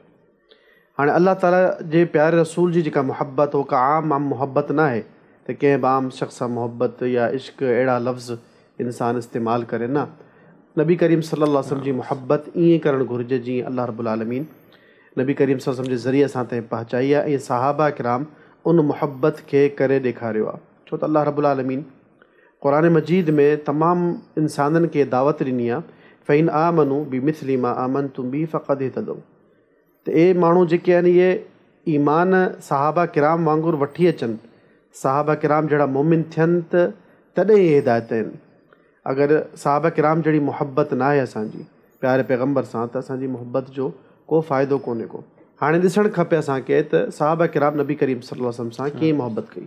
पहिरीं दलील नबी करीम सल्लल्लाहु अलैहि वसल्लम पाण छा फरमायो, ला युमिनु अहदुकुम हत्ता अकूना अहब्बा इलैहि मिन वालिदिही व वलदिही वन्नास अजमईन, तव्हां मां केरु शख़्स ओसी ताईं मोमिन नथो थी सघे जेसि ताईं मां उनजे नज़दीक उनजे वालिदैन, उनजी औलाद ऐं दुनिया में तमामु इंसाननि खां वधीक महबूब न थी वञा। हिते ॻाल्हि ख़तमु थी वई त सभिनी खां वधीक मुहबत पंहिंजे वालिदैन खां, पंहिंजी औलाद खां, पंहिंजी घरवारियुनि खां, पंहिंजे दोस्तनि खां, पंहिंजे सियासी रहनुमा केर बि हुजे, इंसाननि में जेको बि इंसानु अचे थो उन खां वधीक मुहबत हुजणु खपे प्यारे पैगम्बर नबी करीम सल्लल्लाहु अलैहि वसल्लम सां। इहो ईमान जो तक़ाज़ो आहे। ॿियो तरीक़ो मुहबत सिखण जो इहो आहे जेको नबी करीम सल्लल्लाहु अलैहि वसल्लम सैयदना उमर खे सेखारियो। हिकु चकर सैयदना उमर प्यारे पैगम्बर सां गॾु हली रहिया हुया त सैयदना उमर चवणु लॻा, ए अल्लाह जा रसूल, मूंखे अव्हां दुनिया में हर शइ खां वधीक महबूब आहियो सवाइ मुंहिंजी जान जे, सवाइ मुंहिंजी ज़िंदगीअ जे। नबी करीम सल्लल्लाहु अलैहि वसल्लम फ़ौरन चयो त तूं ओसी ताईं मोमिन न थींदे जेसीं ताईं मां तोखे तुंहिंजी जान खां वधीक महबूब न थी वञा।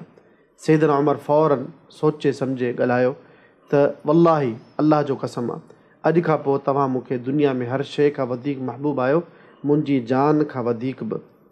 त नबी करीम सल्लल्लाहु अलैहि वसल्लम चयो अल आन या उमर। इमाम कुर्तुबी रहमहुल्लाह हिन हदीस जी तशरीह में लिखनि था त इहा हदीस असांखे ॿुधाए थी असांजी ज़िंदगी, असांजी मौत, असांजा तमामु मामलात, ख़ुशियूं ग़मियूं, असांजो हलणु फिरणु, खाइणु पीअणु, हर शइ क़ुर्बान करिणो पए नबी करीम सल्लल्लाहु अलैहि वसल्लम जी का हिकिड़ी सुन्नत ते तो करणु ज़रूरी आहे।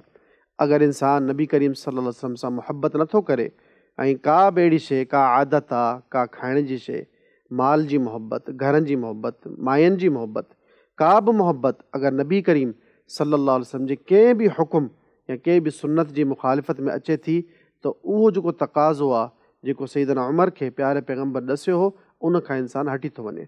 माना पंहिंजो हर शइ क़ुर्बान करिणो आहे नबी करीम सल्लल्लाहु अलैहि वसल्लम जी ज़ात जे लाइ, अव्हांजी इस्मत जे लाइ, अव्हांजी इज़्ज़त, अव्हांजे दीन, अव्हांजी शरीयत, अव्हांजी सुन्नत जे लाइ। त इहे ॿ ॻाल्हियूं इंसान खे सोचणु खपनि त नबी करीम सल्लल्लाहु अलैहि वसल्लम सां मुहबत कीअं करणु खपे। अल्लाह तबारक व ताला बि क़ुरान मजीद में इहो इरशाद फ़रमायो आहे त जेके माण्हू अल्लाह ताला सां इबादत करणु चाहिनि था, अल्लाह ताला सां मुहबत करणु चाहिनि था, उन्हनि जे लाइ ज़रूरी आहे त प्यारे पैगम्बर नबी करीम सल्लल्लाहु अलैहि वसल्लम जी इत्तिबा कनि। क़ुल इन कुंतुम तुहिब्बून अल्लाह फत्तबिऊनी। अगरि तव्हां अल्लाह सां मुहबत कयो था त नबी करीम सल्लल्लाहु अलैहि वसल्लम जी इत्तिबा कयो। हाणे मुहबत जेका आहे, जॾहिं अल्लाह तबारक व ताला जो दीन आहे त उन मुहबत खे करण जा तरीक़ा उहे ई हूंदा जेके नबी करीम सल्लल्लाहु अलैहि वसल्लम पाण बयानु फ़रमाया आहिनि। साहबा किराम सां वधीक नबी करीम सल्लल्लाहु अलैहि वसल्लम सां केरु मुहबत नथो करे सघे। त असांखे ॾिसणु खपे त साहबा किराम प्यारे पैगम्बर सां कीअं मुहबत कई आहे।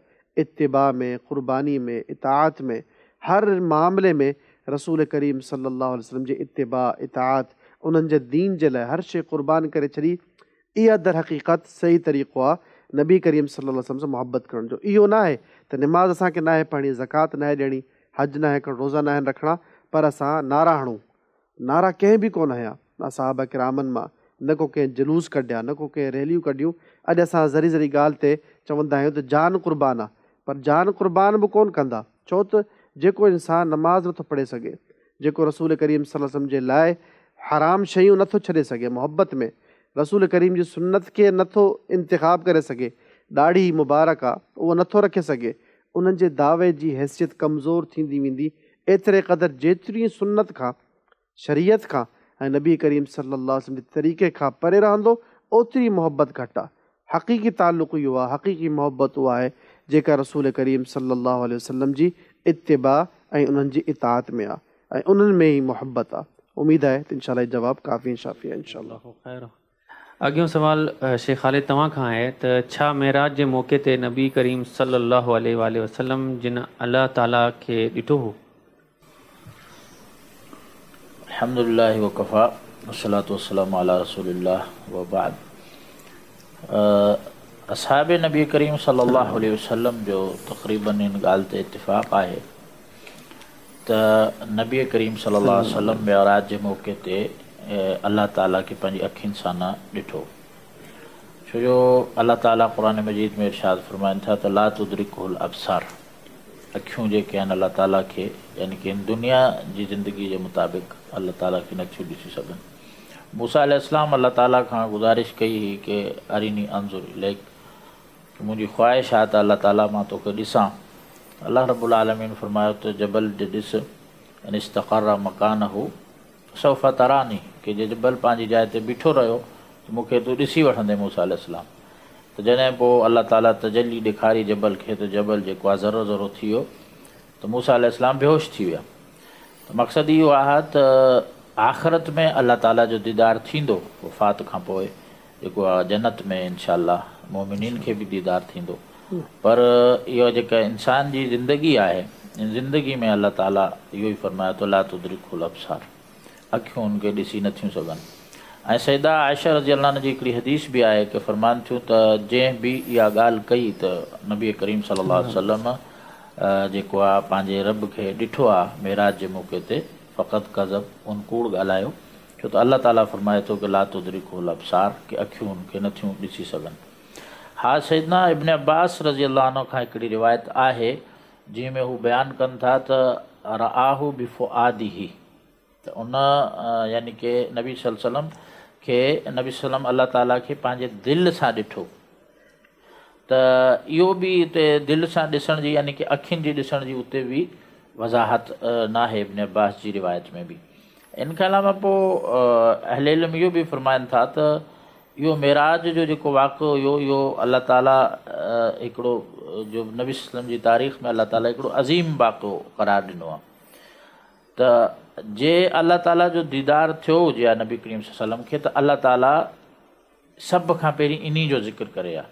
पर ॾिसूं था त जे सूरह बनी इसराईल आहे उनजे शुरू में अल्लाह ताला फरमाए थो त सुबहानल्लज़ी अस्रा बिअब्दिही लैलन मिनल मस्जिदिल हराम इलल मस्जिदिल अक़सा, फरमायो कि लिनुरियहू मिन आयातिना। त इहो नबी करीम सल्लल्लाहु अलैहि वसल्लम इहो मेराज ते अल्लाह ताला उन्हनि खे वठी आया, लिनुरियहू मिन आयातिना, त असां उन नबी सल्लम खे पंहिंजूं कुझु निशानियूं ॾेखारियूं। त हिते उलमा फरमाइनि था त जे अल्लाह ताला पंहिंजो दीदार कराइणो हुजे त सभ खां अज़ीम शइ त इहा हुई। अल्लाह ताला पंहिंजी निशानियुनि जो ज़िक्र पोइ करे आहे, पहिरीं त अल्लाह ताला पंहिंजे दीदार जो ज़िक्र करे आहे। ऐं ॿियो हिकिड़ी ॿी जेका आयत आहे क़ुर में, लक़द रआ मिन आयाति रब्बिहिल कुबरा, अल्लाह ताला अज़मत जे तौर ते बयानु कयो त नबी करीम सल्लम पंहिंजे रब जूं अज़ीम निशानियूं ॾिठियूं। उन में बि अल्लाह ताला जी ॾिसण जो ज़िक्र न आहे।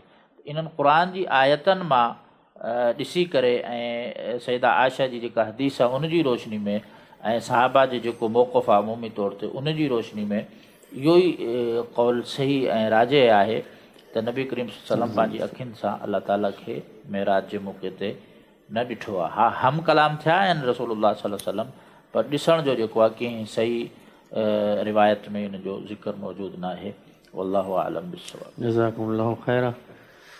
अॻियों सवाल शेख जमशेद तव्हां खां आहे त नबी करीम सल्लल्लाहु अलैहि वसल्लम जन जो हुलियो मुबारक कीअं हो?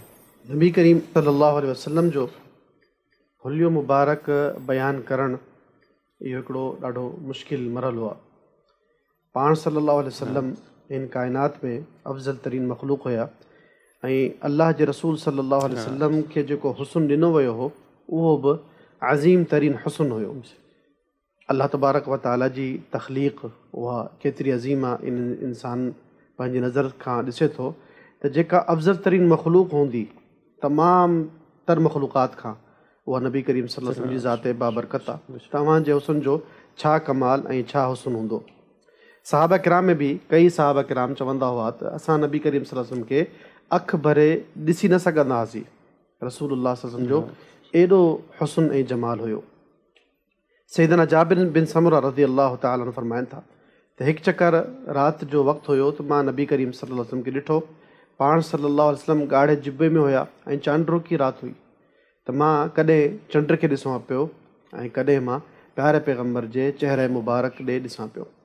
त मां कई दफ़ा चंड खे बि ॾिठो, कई दफ़ा प्यारे पैगम्बर जे चहिरे मुबारक ॾे ॾिठो।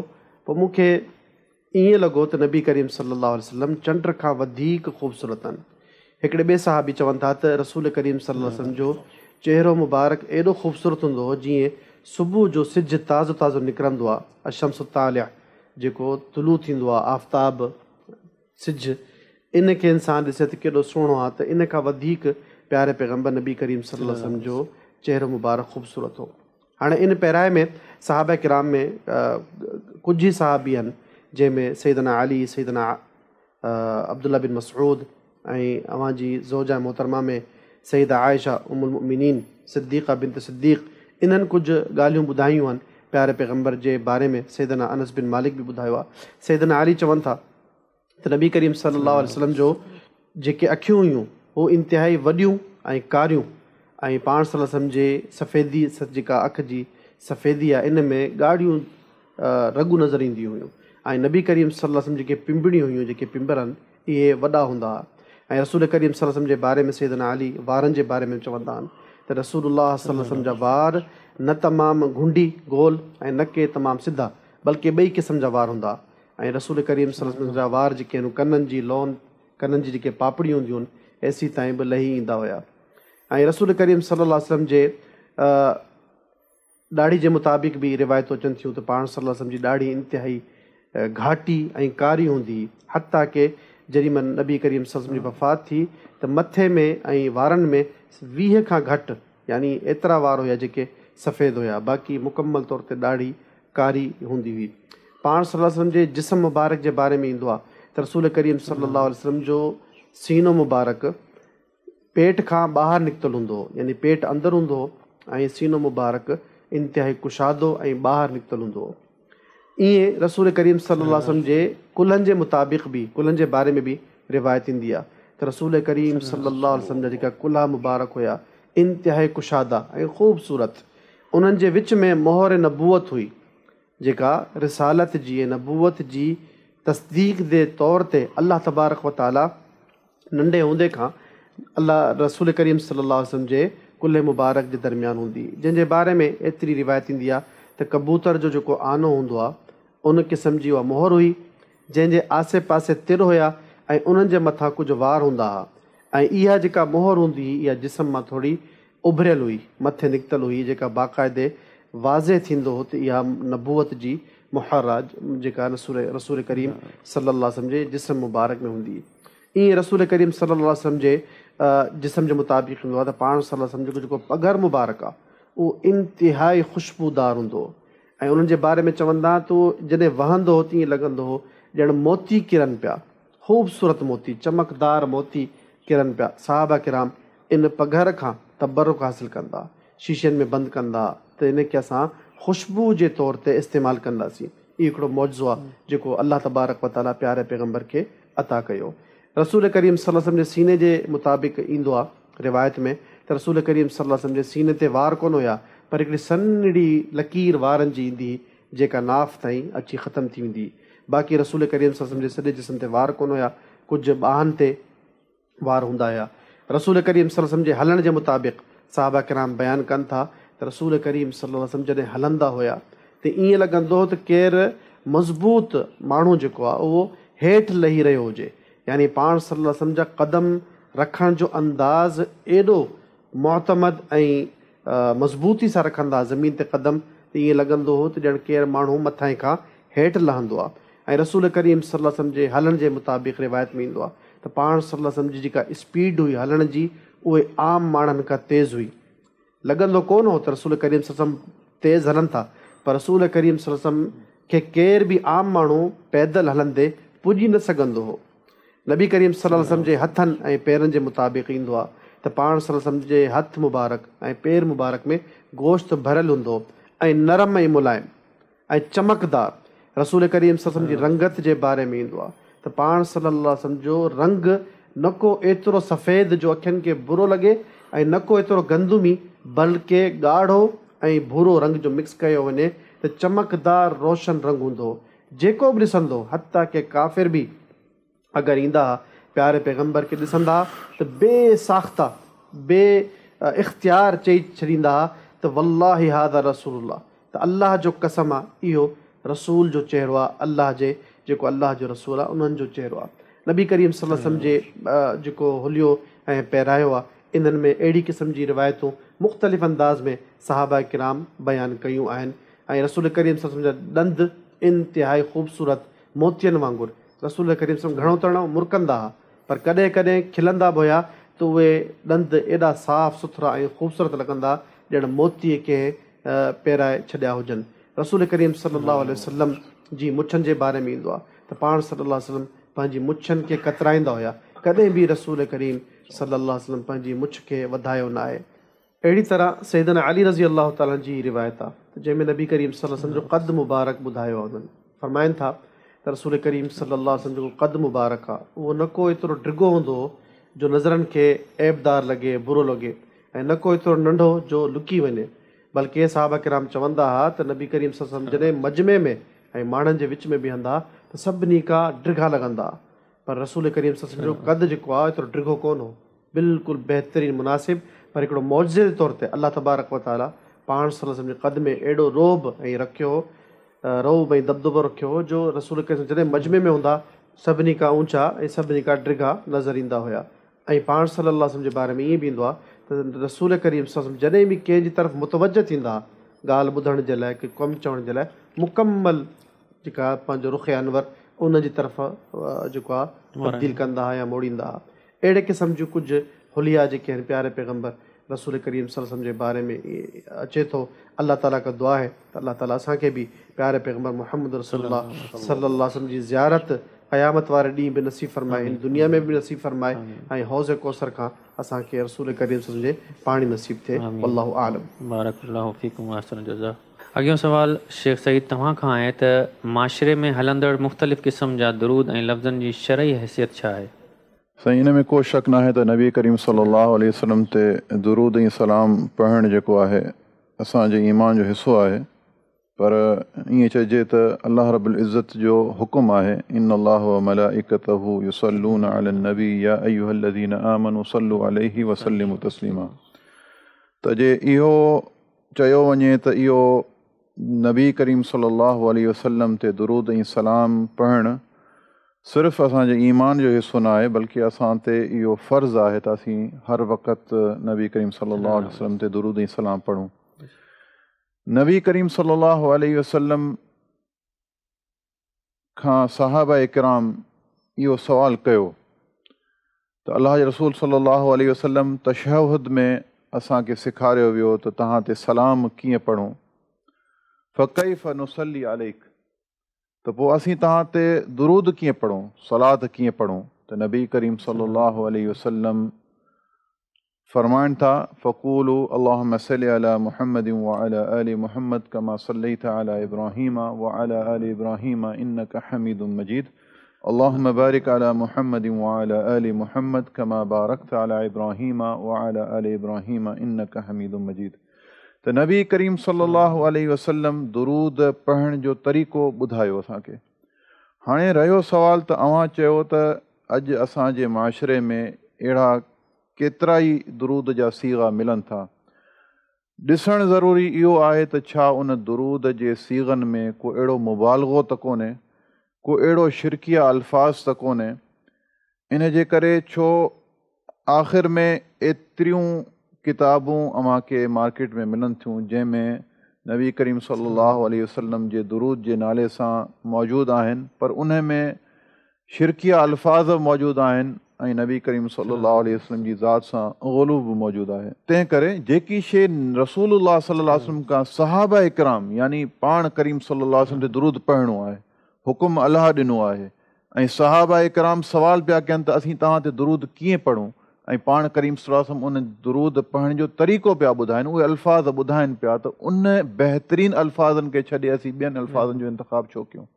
या त रसूलुल्लाह सल्लल्लाहु अलैहि वसल्लम उहे अल्फाज़ असांखे सेखारे विया हुजनि, या सहाबा इकराम उहे अल्फाज़ नबी करीम सल्लल्लाहु अलैहि वसल्लम खां ॿुधा हुजनि, या पाण करीम सल्लल्लाहु अलैहि वसल्लम जे साम्हूं उहे अल्फाज़ चया हुजनि, त पोइ असीं उन्हनि खे इंतिख़ाब कयूं। त बहितर इहो आहे, उलमा इकराम चवनि था त जेके बि सीगा जंहिंमें सलात ऐं सलाम जो ज़िक्र आहे, अल्लाहुम्मा सल्ली व सल्लिम अला नबीना मुहम्मद, जीअं इहो सीगो आहे जंहिंमें सलात ऐं सलाम नबी करीम सल्लल्लाहु अलैहि वसल्लम ते आहे, इहे सभु दुरूद या तरीक़ा, इहे अल्फाज़ सही आहिनि, बशर्ते उन में का अहिड़ी शइ मौजूदु न हुजे जीअं असांजे विच में दुरूद ता जो हिकिड़ो सीगो मौजूदु आहे जंहिंमें नबी करीम सल्लल्लाहु अलैहि वसल्लम जी ज़ात जे मुबारका जे बारे में काफ़ी जेके आहिनि ग़ुलूब जा अल्फाज़ मौजूदु आहिनि ऐं शिरकिया अल्फाज़ मौजूदु आहिनि। इन जे करे उहे अल्फाज़ जेके रसूलुल्लाह सल्लल्लाहु अलैहि वसल्लम पाण ॿुधाया आहिनि, उन्हनि जो इंतिख़ाब सभिनि खां अफ़ज़ल आहे। पर जे उन्हनि खां आसान सल्लल्लाहु अलैहि वसल्लम बि चवणु जेको आहे, इहो बि नबी करीम सल्लल्लाहु अलैहि वसल्लम ते दुरूद आहे। त इन्हनि शयुनि जो जे ख़्यालु कयो वञे त सम्झां थो त उलमा इकराम जो जेको इहो चवणु आहे त बहितरीनु दुरूद इब्राहिम आहे, उन खां पोइ जेके बि अल्फाज़ आहिनि जंहिंमें शिरक ऐं नबी करीम सल्लल्लाहु अलैहि वसल्लम जी ज़ात सां ग़ुलूब न आहे, उहे इस्तेमालु करे सघनि था। वल्लाहु आलम। बारकल्लाहु फ़ीकुम अहसन जज़ा। अॻियों सवाल आहे शेख ख़ालिद हुसैन खां, त छा नबी सल्लल्लाहु अलैहि वसल्लम जनम साल करे विया आहिनि?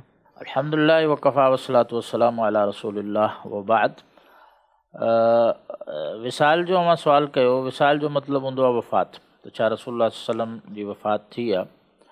त दरअसल हिन में कुझु माण्हू ग़लतफ़हमी में मुब्तला आहिनि। त हू सम्झनि था त वफ़ात कंहिंजो बि थियणु इहो ऐब आहे। हालांकि इहा ॻाल्हि सही न आहे। वफ़ात हिकिड़ो अलाह ताला जो फितरी सिस्टम ऐं निज़ाम आहे त इंसान दार फ़ानी जेका दुनिया आहे इन खां मुंतक़िल थी करे दारुल आख़िरा में दाख़िल थिए थो। त जेको बि शख़्स दुनिया में पैदा थियो आहे, अंबिया हुजनि, सालिहीन हुजनि, मुत्तक़ीन हुजनि, शुहदा हुजनि, सभिनि इन दुनिया मां लाॾाणो करे करे आख़िरत जे मरहले में दाख़िल थियणो आहे। ऐं आख़िरत जो मरहलो जेको आहे उहो वफ़ात खां बग़ैर मुमकिन न आहे। इन जे लाइ नबी करीम सल्लल्लाहु अलैहि वसल्लम जे बारे में अल्लाह ताला क़ुरान मजीद में सराहत सां ज़िक्र कयो, फरमायो इन्नका मय्यितुन व इन्नहुम मय्यितून, कि नबी पाक सल्लल्लाहु अलैहि वसल्लम अव्हांखे बि वफ़ात ईंदी ऐं जेके अव्हां जा मुख़ालिफ़ आहिनि, जेके अव्हांखे ताना ॾियनि था बार बार, इन्हनि खे बि वफ़ात ईंदी। सम्झो कि हर इंसान सां वफ़ात जो मामिलो आहे। ऐं हिकिड़ी ॿी आयत में अल्लाह ताला क़ुरान मजीद में फरमायो कि मा जअलना लिबशरिन मिन क़ब्लिकल ख़ुल्द अफ़इन मित फ़हुमुल ख़ालिदून, त असां अव्हां खां पहिरीं कंहिं बशर खे हमेशगी ॾिनी न आहे। जे अव्हां वफ़ात पाए वञो त छा हे जेके आहिनि हे वरी ज़िंदा रहंदा? न, इन्हनि खे बि वफ़ात पाइणी आहे। त मतिलबु इहो आहे त इते बि अल्लाह ताला ज़िक्र फरमायो त नबी सल्लल्लाहु अलैहि वसल्लम खे ज़िक्र करे त बशर खे कॾहिं बि जेका आहे हमेशगी न आहे, वफ़ात अचणी आहे। ऐं ॿियो जेको आयत आहे क़ुरान मजीद जी, कुल्लु नफ़्सिन ज़ाइक़तुल मौत, हर नफ़्स खे मौत जो मज़ो चखणो आहे। ऐं हिकिड़ी हदीस में नबी पाक सल्लल्लाहु अलैहि वसल्लम बि इरशाद फरमायो त हिकिड़े सहाबी खे, उन सहाबी अलामत क़यामत जूं सुवाल कयो नबी पाक खां। नबी पाक सल्लल्लाहु अलैहि वसल्लम फरमायो त मुंहिंजी यानी कि क़यामत अचण खां पहिरीं पहिरीं 6 शयूं नोट कर। उन्हनि 6 शयुनि मां, अलामतनि मां हिकिड़ी नबी करीम सल्लल्लाहु अलैहि वसल्लम पंहिंजी वफ़ात जो ज़िक्र कयो ऐं फरमायो व मौती, मुंहिंजो मौत, इहो बि अलामत जी निशानियुनि, क़यामत जी निशानियुनि मां हिकिड़ी निशानी आहे। छो जो नबी करीम सल्लल्लाहु अलैहि वसल्लम ख़ातिमुन नबीयीन आहिनि, नबी सल्लम खां पोइ को रसूल ऐं नबी कोन ईंदो। त सम्झ त अलाह तबारक व तआला जेको आहिनि दुनिया जे सिस्टम खे जेको आहे आख़िर करे ख़तमु कंदो। सहाबा जे जेको असां ॾिसूं मिसाल जे तौर ते, हाणे इंसान जे चए त नबी करीम सल्लल्लाहु अलैहि वसल्लम वफ़ात न पाए विया आहिनि, त मसलन छा इहो तसवुरु करे सघे थो इंसान के सहाबा जेको नबी पाक सल्लल्लाहु अलैहि वसल्लम खे क़ब्र में ज़िंदा दफ़न कयो आहे? वल्इयाज़ु बिल्लाह, इहा केतिरी जेका आहे सम्झो कि हिकिड़ी तौहीन आहे। त इहो वफ़ात जेको आहे इहो को ऐब जी ॻाल्हि न आहे, बल्कि इहो हिकिड़ो अलाह जो फितरी निज़ाम आहे त इंसान दार फ़ानी खां दार अबदी जी तरफ़ जेको आहे मुंतक़िल थींदो आहे। त इन जे लाइ अलाह ताला नबी करीम सल्लल्लाहु अलैहि वसल्लम जी वफ़ात जो ख़ासि तौर ते ज़िक्र बि फरमायो आहे। असां सोचूं था कि इहो जेको वफ़ात हिकिड़ी ऐबदार शइ आहे, बल्कि ईअं न आहे, बल्कि अलाह ताला क़ुरान मजीद में इरशाद फरमाए थो लल आख़िरतु ख़ैरुल लक मिनल ऊला। नबी पाक सल्लल्लाहु अलैहि वसल्लम आख़िरत जी ज़िंदगी अव्हां जे लाइ जेका आहे दुनिया वारी ज़िंदगी खां बहितरु आहे। त नबी करीम सल्लल्लाहु अलैहि वसल्लम हितां दुनिया खां लाॾाणो करे हिकिड़ी बहितरीनु ज़िंदगी में जेको जन्नत जी ज़िंदगी आहे, नेमतनि जी ज़िंदगी आहे, इज़त ऐं मक़ाम जी ज़िंदगी आहे, अलाह रब्बुल आलमीन वटि मुंतक़िल थिया आहिनि, उहो वफ़ात जे बग़ैर मुमकिन आहे। क़ुरान जी आयतुनि में सरीह इहे लफ़्ज़ मौजूदु आहिनि ऐं सहाबा जे अल्फाज़ में बि मौजूदु आहिनि। त इन जो जेको इनखे वफ़ात खे ऐब चवणु ऐं चवणु त नबी सल्लल्लाहु अलैहि वसल्लम जी वफ़ात न थी आहे, इहो जेको बिल्कुलु सहाबा जो मनहज बि न आहे, ताबईन जो ऐं इमाम किराम जो मनहज बि न आहे। अलाह तबारक व तआला हिदायत जी सभिनि खे तौफ़ीक़ अता फ़रमाए। जज़ाकुमुल्लाहु ख़ैर। साईं, अॻियों सुवालु आहे शेख सईद अहमद शाह खां त नबी करीम सल्लल्लाहु अलैहि वसल्लम जी तकफ़ीन ऐं तदफ़ीन कीअं हुई? नबी करीम सल्लल्लाहु अलैहि वसल्लम जी वफ़ात 12 रबीउल अव्वल ते थी। इन ॻाल्हि ते सम्झो त इत्तफ़ाक़ आहे, को इख़्तिलाफ़ न आहे इन तारीख़ ते।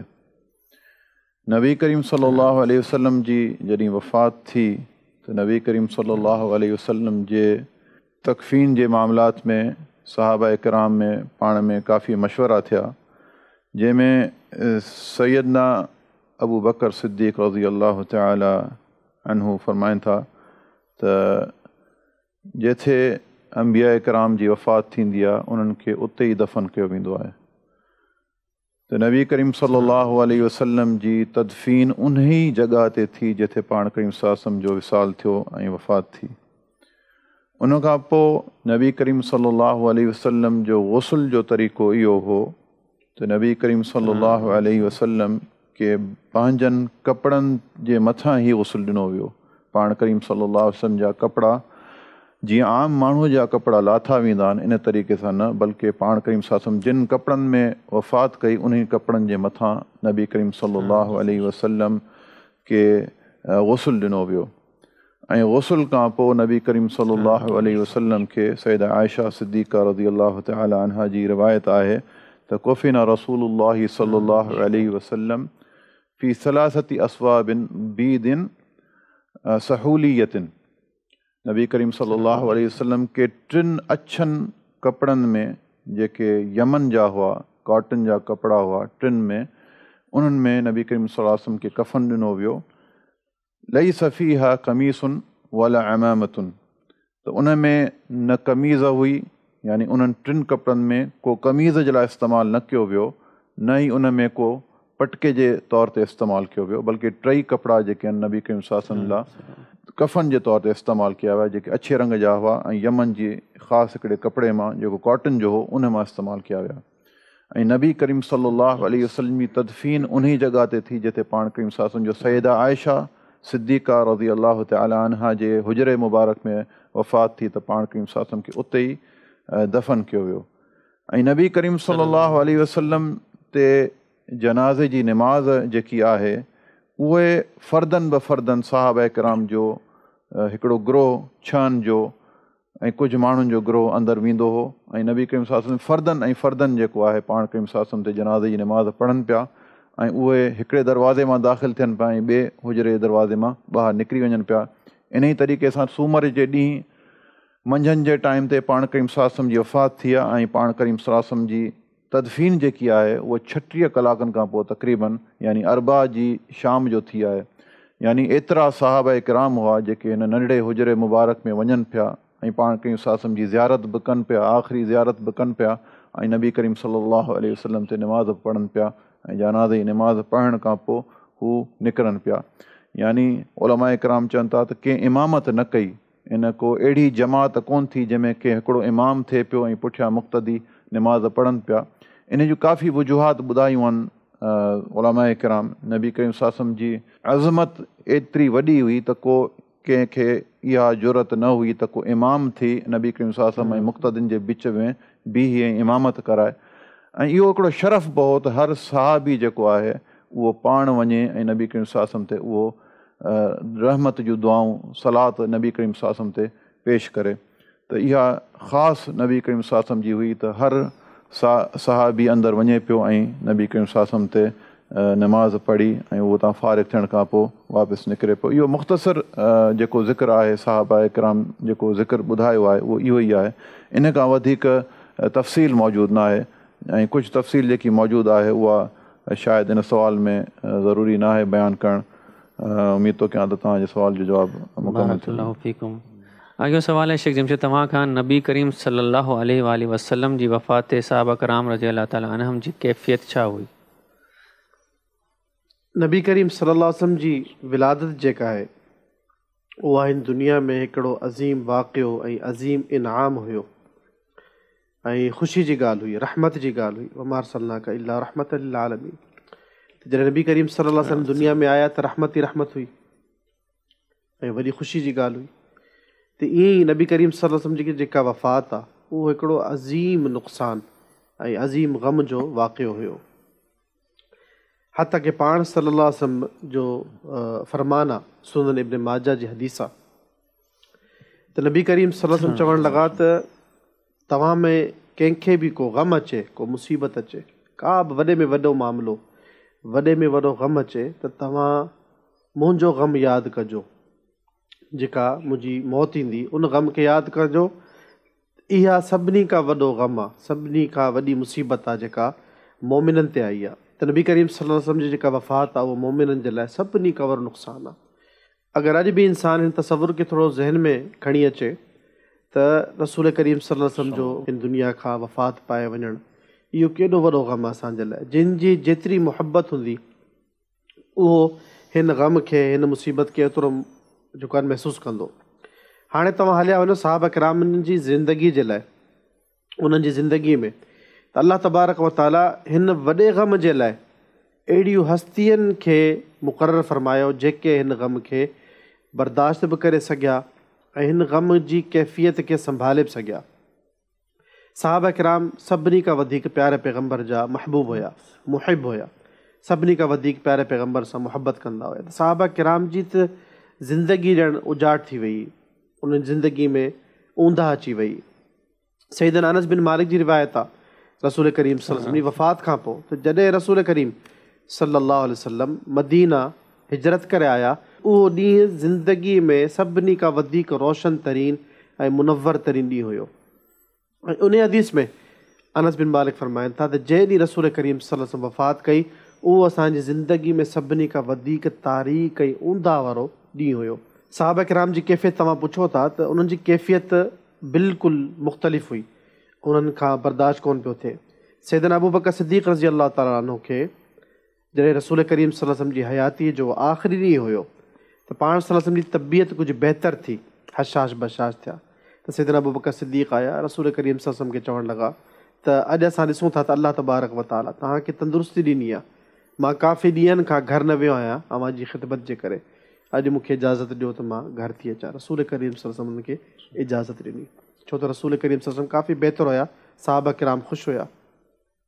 सैयदना अबू बकर सिद्दीक़ मदीने खां ॿाहिरि विया पंहिंजे घर त कुझु देरि खां पोइ हिकिड़ो सहाबी रोईंदो आयो ऐं सैयदना अबू बकर सिद्दीक़ ॿाहिरि निकिता त हू सम्झी विया त हीअ जंहिं तरीक़े सां रोई रहियो आहे, जंहिं तरीक़े सां हिनखे ग़म आहे, हू सम्झी विया त सैयदना मुहम्मद रसूलुल्लाह सल्लल्लाहु अलैहि वसल्लम दुनिया खां लाॾाणो करे विया आहिनि।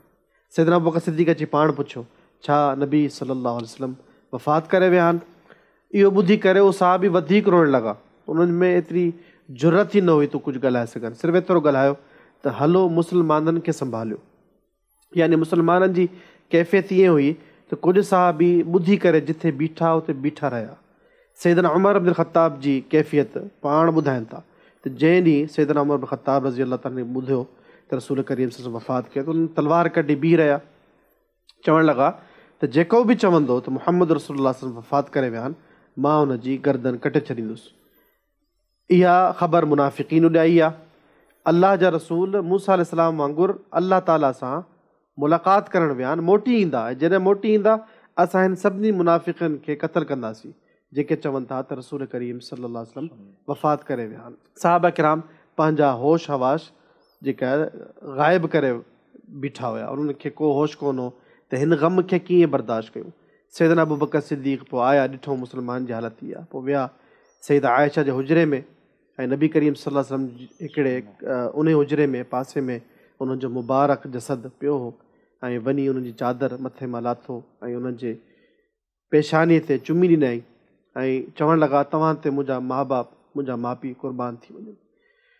इहो ॾिसी करे पोइ रसूल करीम सल्लल्लाहु अलैहि वसल्लम जी ॿई कलायूं ॿई ॿाहूं वठी करे सीने ते रखी रोइणु लॻा ऐं रोअण खां पोइ उथिया ऐं पोइ निकिरी विया ॿाहिरि ऐं वञी मस्जिद में चवणु लॻा त सभु माण्हू पंहिंजी पंहिंजी जॻहियुनि ते वेही रहनि, पर केर बि पंहिंजी जॻह ते वेहण लाइ तयारु कोन हो। बहरहाल सहाबा किराम वेठा। सैयदना उमर इब्न ख़त्ताब रज़ी अल्लाह ताला अञा बि होश में कोन आया, अञा बि चवनि पिया जेको बि चवंदो त मुहम्मद रसूलुल्लाह वफ़ात करे विया आहिनि, मां हुनखे मारे छॾींदुसि। सैयदना अबू बकर सिद्दीक़ विया मिंबर ते बीठा, अल्लाह ताला जी हमद, अल्लाह ताला जी सना ऐं प्यारे पैगम्बर ते दुरूद सलाम पढ़ियईं।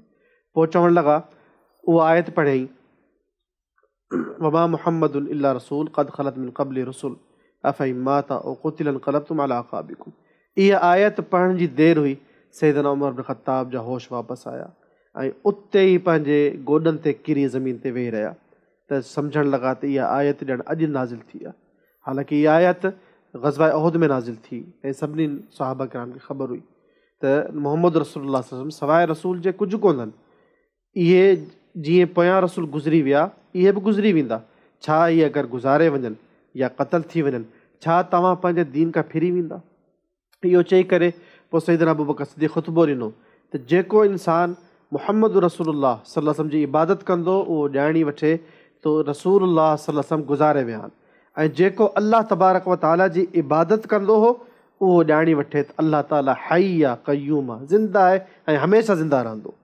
त सभिनी साहबनि खे इहो सदमो बर्दाश्त करण में आसानी थी। साहबा किराम रोइण लॻा। सैयदा फ़ातिमा रज़ी अल्लाह ताला अन्हा फ़रमाइनि थियूं, उन्हनि जे बारे में चए थो त उहे इहे शेर उन्हनि चया, अॼु मुंहिंजो वालिद हिन दुनिया मां लाॾाणा करे विया आहिनि। असां हिन जी ख़बर जिब्रील अमीन खे त ॾियूं त असां मुंहिंजे पीउ अॼु पंहिंजे रब जी दावत खे लबैक चई छॾियो आहे। त अल्लाह ताला जो हुकुम आयो रसूल करीम सल्लल्लाहु अलैहि वसल्लम खे, तव्हां दुनिया या आख़िरत मां इख़्तियार कयो। नबी करीम सल्लल्लाहु अलैहि वसल्लम फ़ौरन आख़िरत खे इख़्तियार करे क़बूल करे वरितो। उहा ॻाल्हि सैयदा फ़ातिमा चई त मुंहिंजे पीउ अॼु पंहिंजे रब जी दावत ते लबैक चई छॾियो आहे ऐं हिन दुनिया मां हली विया आहिनि।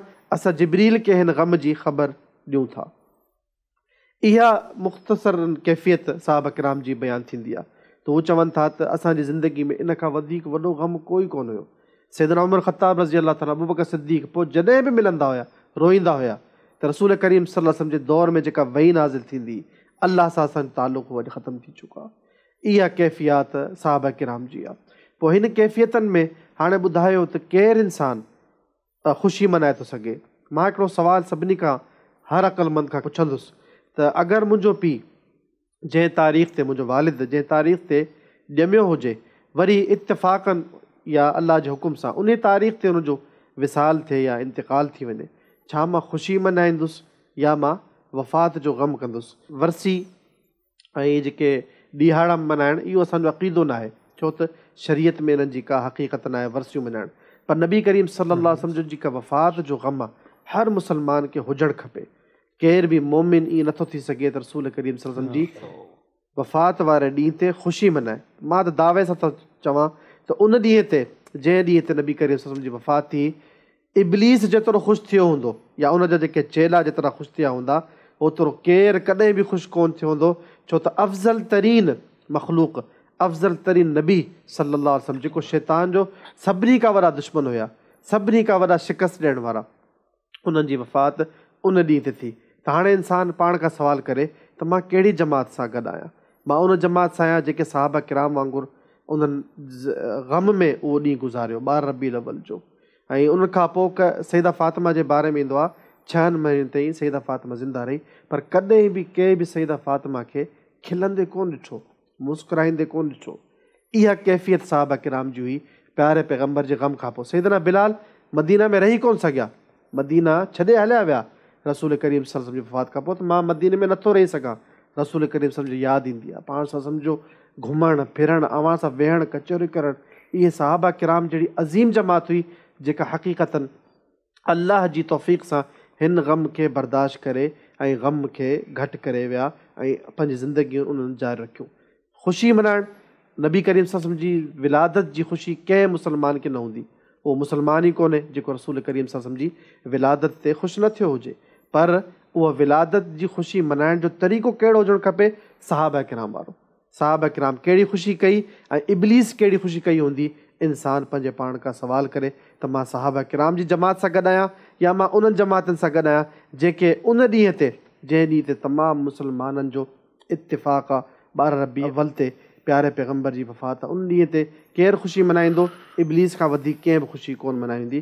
अल्लाह ताला सभिनीनि खे हक़ीक़ी मुहबत ऐं प्यारे पैगम्बर जे साहबा किराम जी सीरत इख़्तियार करण जी तौफ़ीक़ अता फ़रमाए। वल्लाहु आलम। बारकल्लाहु फ़ीकुम व अहसन जज़ा। अॻियों सवाल शेख जमशेद तव्हां खां ई आहे त छा नबी करीम सल्लल्लाहु अलैहि वसल्लम जन काफ़िरनि जे लाइ बि रहमत हुआ? अल्लाहु अकबर कबीरा। नबी करीम सल्लल्लाहु अलैहि वसल्लम जे बारे में अल्लाह रब्बुल आलमीन क़ुरान मजीद में छा फ़रमायो आहे? वमा अरसलनाका इल्ला रहमतल लिल आलमीन। त असां तव्हांखे सॼे जहाननि जे लाइ रहमत ठाहे करे मोकिलियो। हाणे सॼे जहाननि में काफ़िर, मुशरिक, ईसाई, यहूदी, इंसान, जानवर, पत्थर, हजर, शजर सभु अचनि था। रसूल करीम सल्लल्लाहु अलैहि वसल्लम पाण छा फ़रमायो? अना नबी रहमा, मां जेको आहियां रहमत जो नबी आहियां। रसूल करीम सल्लल्लाहु अलैहि वसल्लम जो अचण जो मक़सदु, पाण सल्लल्लाहु अलैहि वसल्लम जी जेका रिसालत आहे, जेका दावत आहे, उहा सभिनी खां वॾी रहमत आहे इंसाननि ऐं जिननि जे लाइ। त रसूल करीम सल्लल्लाहु अलैहि वसल्लम जी जेका दावत आहे, जेका तालीम आहे, तबलीग आहे, क़ुरान ॿुधाइणु, अल्लाह ताला जी तरफ़ दावत ॾियणु, इहो छा आहे? इंसाननि ऐं जिननि खे जहन्नुम मां अज़ाब मां आज़ादु कराइणु। रसूल करीम सल्लल्लाहु अलैहि वसल्लम चवंदा त मां तव्हांजे लाइ तव्हांजे पीउ वांगुरु वालिद वांगुरु आहियां, त तव्हां जेका ज़ोरी जहन्नुम में किरियो पिया, मां तव्हांखे तव्हांजी पुठियुनि मां वठी वठी करे तव्हांखे रोकां थो, तव्हां किथे जहन्नुम में न किरो। हाणे रसूल करीम सल्लल्लाहु अलैहि वसल्लम जी दावत कंहिंजे लाइ हुई? जॾहिं रसूल करीम सल्लल्लाहु अलैहि वसल्लम खे नबूअत मिली, सॼी दुनिया काफ़िर हुई, केर बि मुस्लमान कोन हो। पोइ माइयुनि में सैयदा ख़दीजा पहिरीं नंबर ते, मर्दनि में सैयदना अबू बकर सिद्दीक़, ॿारनि में सैयदना अली, इहे बि अॻु में मुस्लमान कोन हुया। पोइ रसूल करीम सल्लल्लाहु अलैहि वसल्लम जी जेका पहिरीं दावत आहे, पहिरीं रहमत आहे, उहा काफ़िरनि जे लाइ आहे। त पहिरां जेके मुखातब आहिनि उहे सभु काफ़िर हुया, सभु मुशरिक हुया। त अलाह जे रसूल सल्लल्लाहु अलैहि वसल्लम उन्हनि जे लाइ रोईंदा हुया, उन्हनि जे लाइ दुआऊं कंदा हुया। हता की जेके माण्हू प्यारे पैगम्बर खे तंग कंदा हुया, पाण सल्लल्लाहु अलैहि वसल्लम खे एॾो तंग कये, पथर हणिया, गारियूं, मथां रसूल करीम सल्लल्लाहु अलैहि वसल्लम मथां ओज विझी छॾियूं। जॾहिं पाण सल्लल्लाहु अलैहि वसल्लम सजदे में हूंदा हुया त माण्हू चवंदा हुया, ए रसूल सल्लल्लाहु अलैहि वसल्लम इन्हनि जे लाइ बददुआ कयो। क़बीला दोस मुस्लमाननि जी तमामु घणी साज़िश कई मुस्लमान जे ख़िलाफ़। साहबा किराम आया, अल्लाह जा रसूल इन्हनि जे लाइ दुआ कयो। पाण सल्लल्लाहु अलैहि वसल्लम हम्दो सना बयानु कई ऐं चवणु लॻा, ए अल्लाह ताला दोस जे क़बीले खे हिदायत ॾे। हालांकि साहबा किराम सम्झंदा हुआ त इहे हाणे रसूल करीम सल्लल्लाहु अलैहि वसल्लम बददुआ कंदा। फ़रिश्ता ईंदा हुया, ऐं अल्लाह जा रसूल असांखे हुकुम ॾियो, असां हिन सॼी बस्ती खे जेको आहे पथरनि जे दरमियान पिसे छॾियूं। रसूल करीम सल्लल्लाहु अलैहि वसल्लम चवंदा न, इन्हनि खे अल्लाह ताला इन्हनि जी क़ौम में, इन्हनि जी औलादनि में हिदायत याफ़्ता माण्हू, इस्लाम वारा माण्हू मोकिलींदो। रसूल करीम सल्लल्लाहु अलैहि वसल्लम जी जंगूं ॾिसो, ग़ज़वात में पाण सल्लल्लाहु अलैहि वसल्लम सख़्ती सां मना कंदा हुया। काफ़िरनि जे ॿारनि खे नाहे मारणो, पोड़नि खे नाहे मारणो, माइयुनि खे नाहे मारणो, सिर्फ़ु उन्हनि खे मारणो आहे जेके तव्हां सां विढ़नि, जेके तव्हांजे ख़िलाफ़ु तलवार खणनि। रसूल करीम सल्लल्लाहु अलैहि वसल्लम जी जेको फ़तह मक्का आहे, पूरी दुनिया जे लाइ हिकिड़ो वॾो सबक़ु आहे। त नबी करीम सल्लल्लाहु अलैहि वसल्लम जॾहिं मके में आया, हर इंसानु ख़ौफ़ज़दा हो त असां जेके रसूल मोहम्मद रसूलुल्लाह जे ख़िलाफ़ु साहबा किराम खे शहीद कयऊं, घरनि मां कढी छॾियऊं, अॼु त मोहम्मद रसूलुल्लाह असांखां बदिलो इंतिक़ाम वठंदा। रसूल करीम सल्लल्लाहु अलैहि वसल्लम छा चयो? अंतुम तुलक़ा, तव्हां सभु जा सभु आज़ादु आहियो, तव्हां सभु जा सभु आज़ादु आहियो, तव्हांखे मूं माफ़ु करे छॾियो। इहा रहमतूं तव्हां ॻोल्हींदा वञो। रसूल करीम सल्लल्लाहु अलैहि वसल्लम हर हाल में अहसान कंदा हुया, काफ़िरनि जी अयादत कंदा हुया, काफ़िरनि जे लाइ दुआऊं कंदा हुया, रोई रोई उन्हनि जे लाइ दुआ कंदा त अल्लाह ताला इन्हनि खे हिदायत ॾे। त इहा नबी करीम सल्लल्लाहु अलैहि वसल्लम जी जेका रहमत आहे, पोइ रसूल करीम सल्लल्लाहु अलैहि वसल्लम जी ॿियूं बि रहमतूं बेशुमार मामलात में, काफ़िरनि जे मथां छा, इंसाननि जे मथां, ॾाचियुनि जे मथां, जानवरनि जे मथां, हर शइ ते रसूल करीम सल्लल्लाहु अलैहि वसल्लम जी रहमत वाज़िह आहे अगरि केरु इंसानु सम्झे। वल्लाहु आलम। अॻियो सवाल शेख ख़ालिद हुसैन तव्हां खां आहे त नबी करीम सल्लल्लाहु अलैहि वसल्लम जी सीरत मुबारका ते मुश्तमिल कहिड़नि किताबनि जो मुतालो बहितरु आहे? अल्हम्दुलिल्लाह वस्सलातु वस्सलामु अला रसूलिल्लाह व बाद। किताब त सीरत नबी सल्लल्लाहु अलैहि वसल्लम ते बेशुमार लिखिया विया आहिनि। अल्हम्दुलिल्लाह अरबी ज़बान में बि त बेशुमार किताब आहिनि, उर्दू में बि आहिनि, ग़ालिबन सिंधी में बि हूंदा। ऐं जेके आम माण्हू जे लाइ जामे ऐं मुख़्तसर ऐं तक़रीबन अक्सर रिवायात जंहिंमें सही आहिनि, उहो हिकिड़ो त रहीकुल मख़तूम आहे उर्दू ज़बान में, किताब अरबी में बि आहे, उर्दू में बि आहे। इहो हिकिड़ो मुख़्तसर जामे ऐं माशाअल्लाह सलफ़ी आलिम दीन शेख सफ़ीउर रहमान मुबारकपुरी रहमतुल्लाह अलैह जो किताबु आहे, इन जो मुतालो करणु खपे। इन खां अलावा जेको अटलस सीरत जे नाले सां उर्दू में आहे, अरबी में बि आहे ऐं शायदि इन जो इंग्लिश में बि मुंहिंजे ख़्याल में तर्जुमो थियो आहे, अटलस सीरत दारुसलाम खां छपियल आहे। इहो बि जेके बि सीरत जा वाक़िआत आहिनि तमामु उनजी तहक़ीक़ ऐं रिसर्च सां गॾु, बल्कि उन में काफ़ी नक्शा बि ॾिना विया आहिनि, नक्शनि जे ज़रिए बि सम्झायो आहे, तमामु सुठो किताबु आहे। उहो बि जेको आहे मुताले में रखणु खपे आवाम नास जे लाइ। इन खां अलावा जेको आहे रहबर कामिल नाले जो किताबु आहे, जेको अब्दुल मजीद सौदरवी रहमतुल्लाह अलैह जो किताबु आहे। उन में नबी करीम सल्लल्लाहु अलैहि वसल्लम जी तमामु हिकिड़ी ज़िंदगी, यानी कि पाण सल्लल्लाहु अलैहि वसल्लम वालिद जी हैसियत सां कीअं हुया, पाण सल्लल्लाहु अलैहि वसल्लम जेको आहे उहो हिकिड़े हाकिम जी हैसियत सां कीअं हुया, पाण सल्लल्लाहु अलैहि वसल्लम हिकिड़े साथी जी हैसियत सां कीअं हुया, पाण सल्लल्लाहु अलैहि वसल्लम हिकिड़े यानी कि घर वारे जी हैसियत सां कीअं हुया, यानी कि जेके बि नबी करीम सल्लल्लाहु अलैहि वसल्लम जूं ज़िंदगी आहे उनजो हर हिकु जेको आहे उनखे पहलू खे वठी करे उन्हनि हिकिड़ो जामे जेको आहे किताबु लिखियो आहे रहबर कामिल जे नाले सां। उहो बि तमामु बहितरीनु किताबु आहे, उनजो बि मुतालो करणु खपे। अलाह तबारक व तआला जेको आहे इन नबी सल्लल्लाहु अलैहि वसल्लम जी सीरत खे पढ़णु ऐं उन ते मुस्तक़िल अमल करण जी तौफ़ीक़ अता फ़रमाए। इन्नहु वलियु तौफ़ीक़। शेख सईद, तव्हां खां अॻियों सुवालु आहे त अक़ीदा ख़त्म नबूवत मां छा मुराद आहे? अवां जेको सुवालु कयो आहे त ख़ातमुन नबीयीन जो छा अक़ीदो आहे, दरअसल ख़ातमुन नबीयीन इन शइ खे चइबो आहे त नबी करीम सल्लल्लाहु अलैहि वसल्लम ते नबूवत ऐं रिसालत मुकमल थी ऐं नबी करीम सल्लल्लाहु अलैहि वसल्लम खां पोइ को ॿियो नबी न आहे। इहो मुस्लमाननि जो अहम तरीन अक़ीदो आहे, छो त क़तई दलालत क़तई नुसूस इन ते दलालत कनि था। जीअं अल्लाह रब्बुल इज़्ज़त सूरह अहज़ाब में फ़रमायो, मा काना मुहम्मदुन अबा अहदिम मिर रिजालिकुम वलाकिन रसूलुल्लाहि व ख़ातमुन नबीयीन।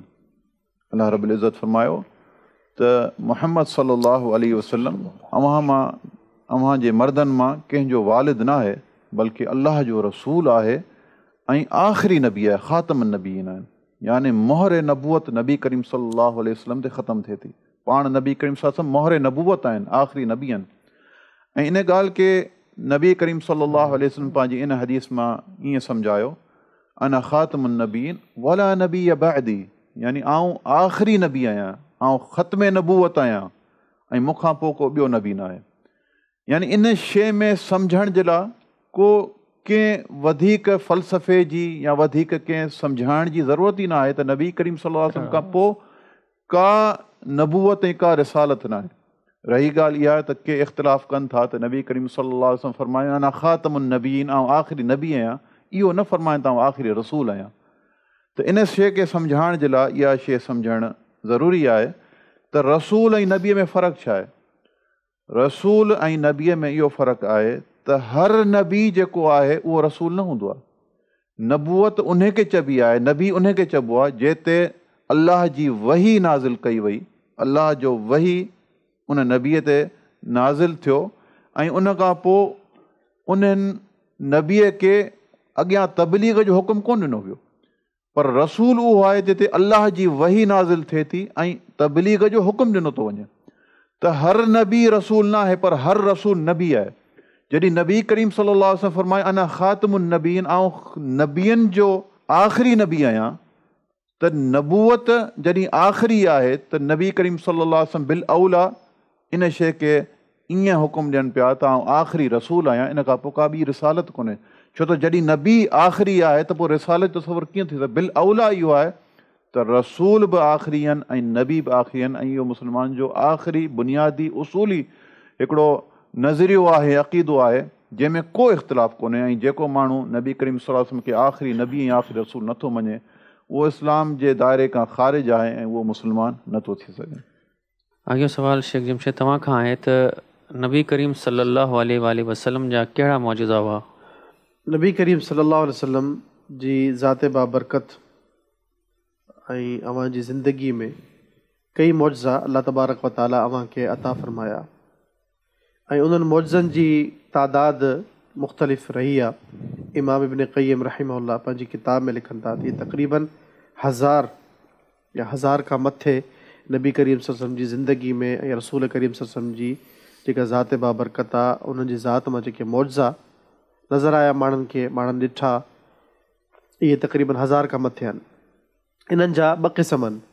हिकिड़ो क़िस्म इहो आहे जेको रसूल करीम सल्लल्लाहु अलैहि वसल्लम जी ज़िंदगीअ खां पोइ बि जारी आहिनि ऐं कुझु अहिड़ा आहिनि जेके रसूल करीम सल्लल्लाहु अलैहि वसल्लम जी ज़िंदगी में मौजूदु रहिया ऐं कुझु अहिड़ा मौजज़ा बि आहिनि जेके हिकु चकर थी विया वरी दुबारा कोन थिया, जंहिंमें रसूल करीम सल्लल्लाहु अलैहि वसल्लम जी ज़िंदगी में चंड जो 2 टुकड़ा थियणु इहो मौजज़ो हो। मेराज जो वाक़ियो आहे, इहो मौजज़ो आहे जेको वॾो अज़ीम मौजज़ो आहे। त हिकिड़ो इंसानु, हिकिड़ो नबी सल्लल्लाहु अलैहि वसल्लम रातो राति मके खां बैतुल मक़दिस खां पोइ आसमान ते विया, 7 आसमान जन्नत जहन्नम ॾिसी करे वरी मोटी आया। चंड जो 2 हिसे में टुकड़ा थियणु इहो हिकु चकर ई थियो, वरी कोन थींदो। अहिड़ा कुझु मौज़ा आहिनि जेके काफ़ी रसूल करीम सल्लल्लाहु अलैहि वसल्लम जी ज़िंदगी में रूनमा थिया। ईअं रसूल करीम सल्लल्लाहु अलैहि वसल्लम जी ज़ात बाबरकत में जेके मौज़ा हुआ मूं ॿुधायो त पाण सल्लल्लाहु अलैहि वसल्लम जी पघर मुबारक जो ख़ुशबू जेका आहे इहो बि हिकिड़ो मौज़ो हो।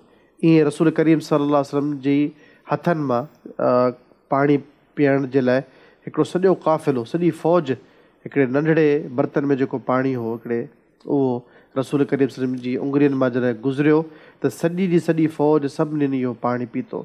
ईअं खाधे वधण जो ताम जेको हिकिड़ो नंढिड़ो नंढड़ी देगिड़ीअ में जेको खाधो हो, उहो हिकिड़ो खाधो जेको 4-5 माण्हुनि जे लाइ काफ़ी थी सघे पियो, उहे रसूल करीम सल्लल्लाहु अलैहि वसल्लम सॼी फ़ौज खे, सॼे काफ़िले खे खाराए वरितो।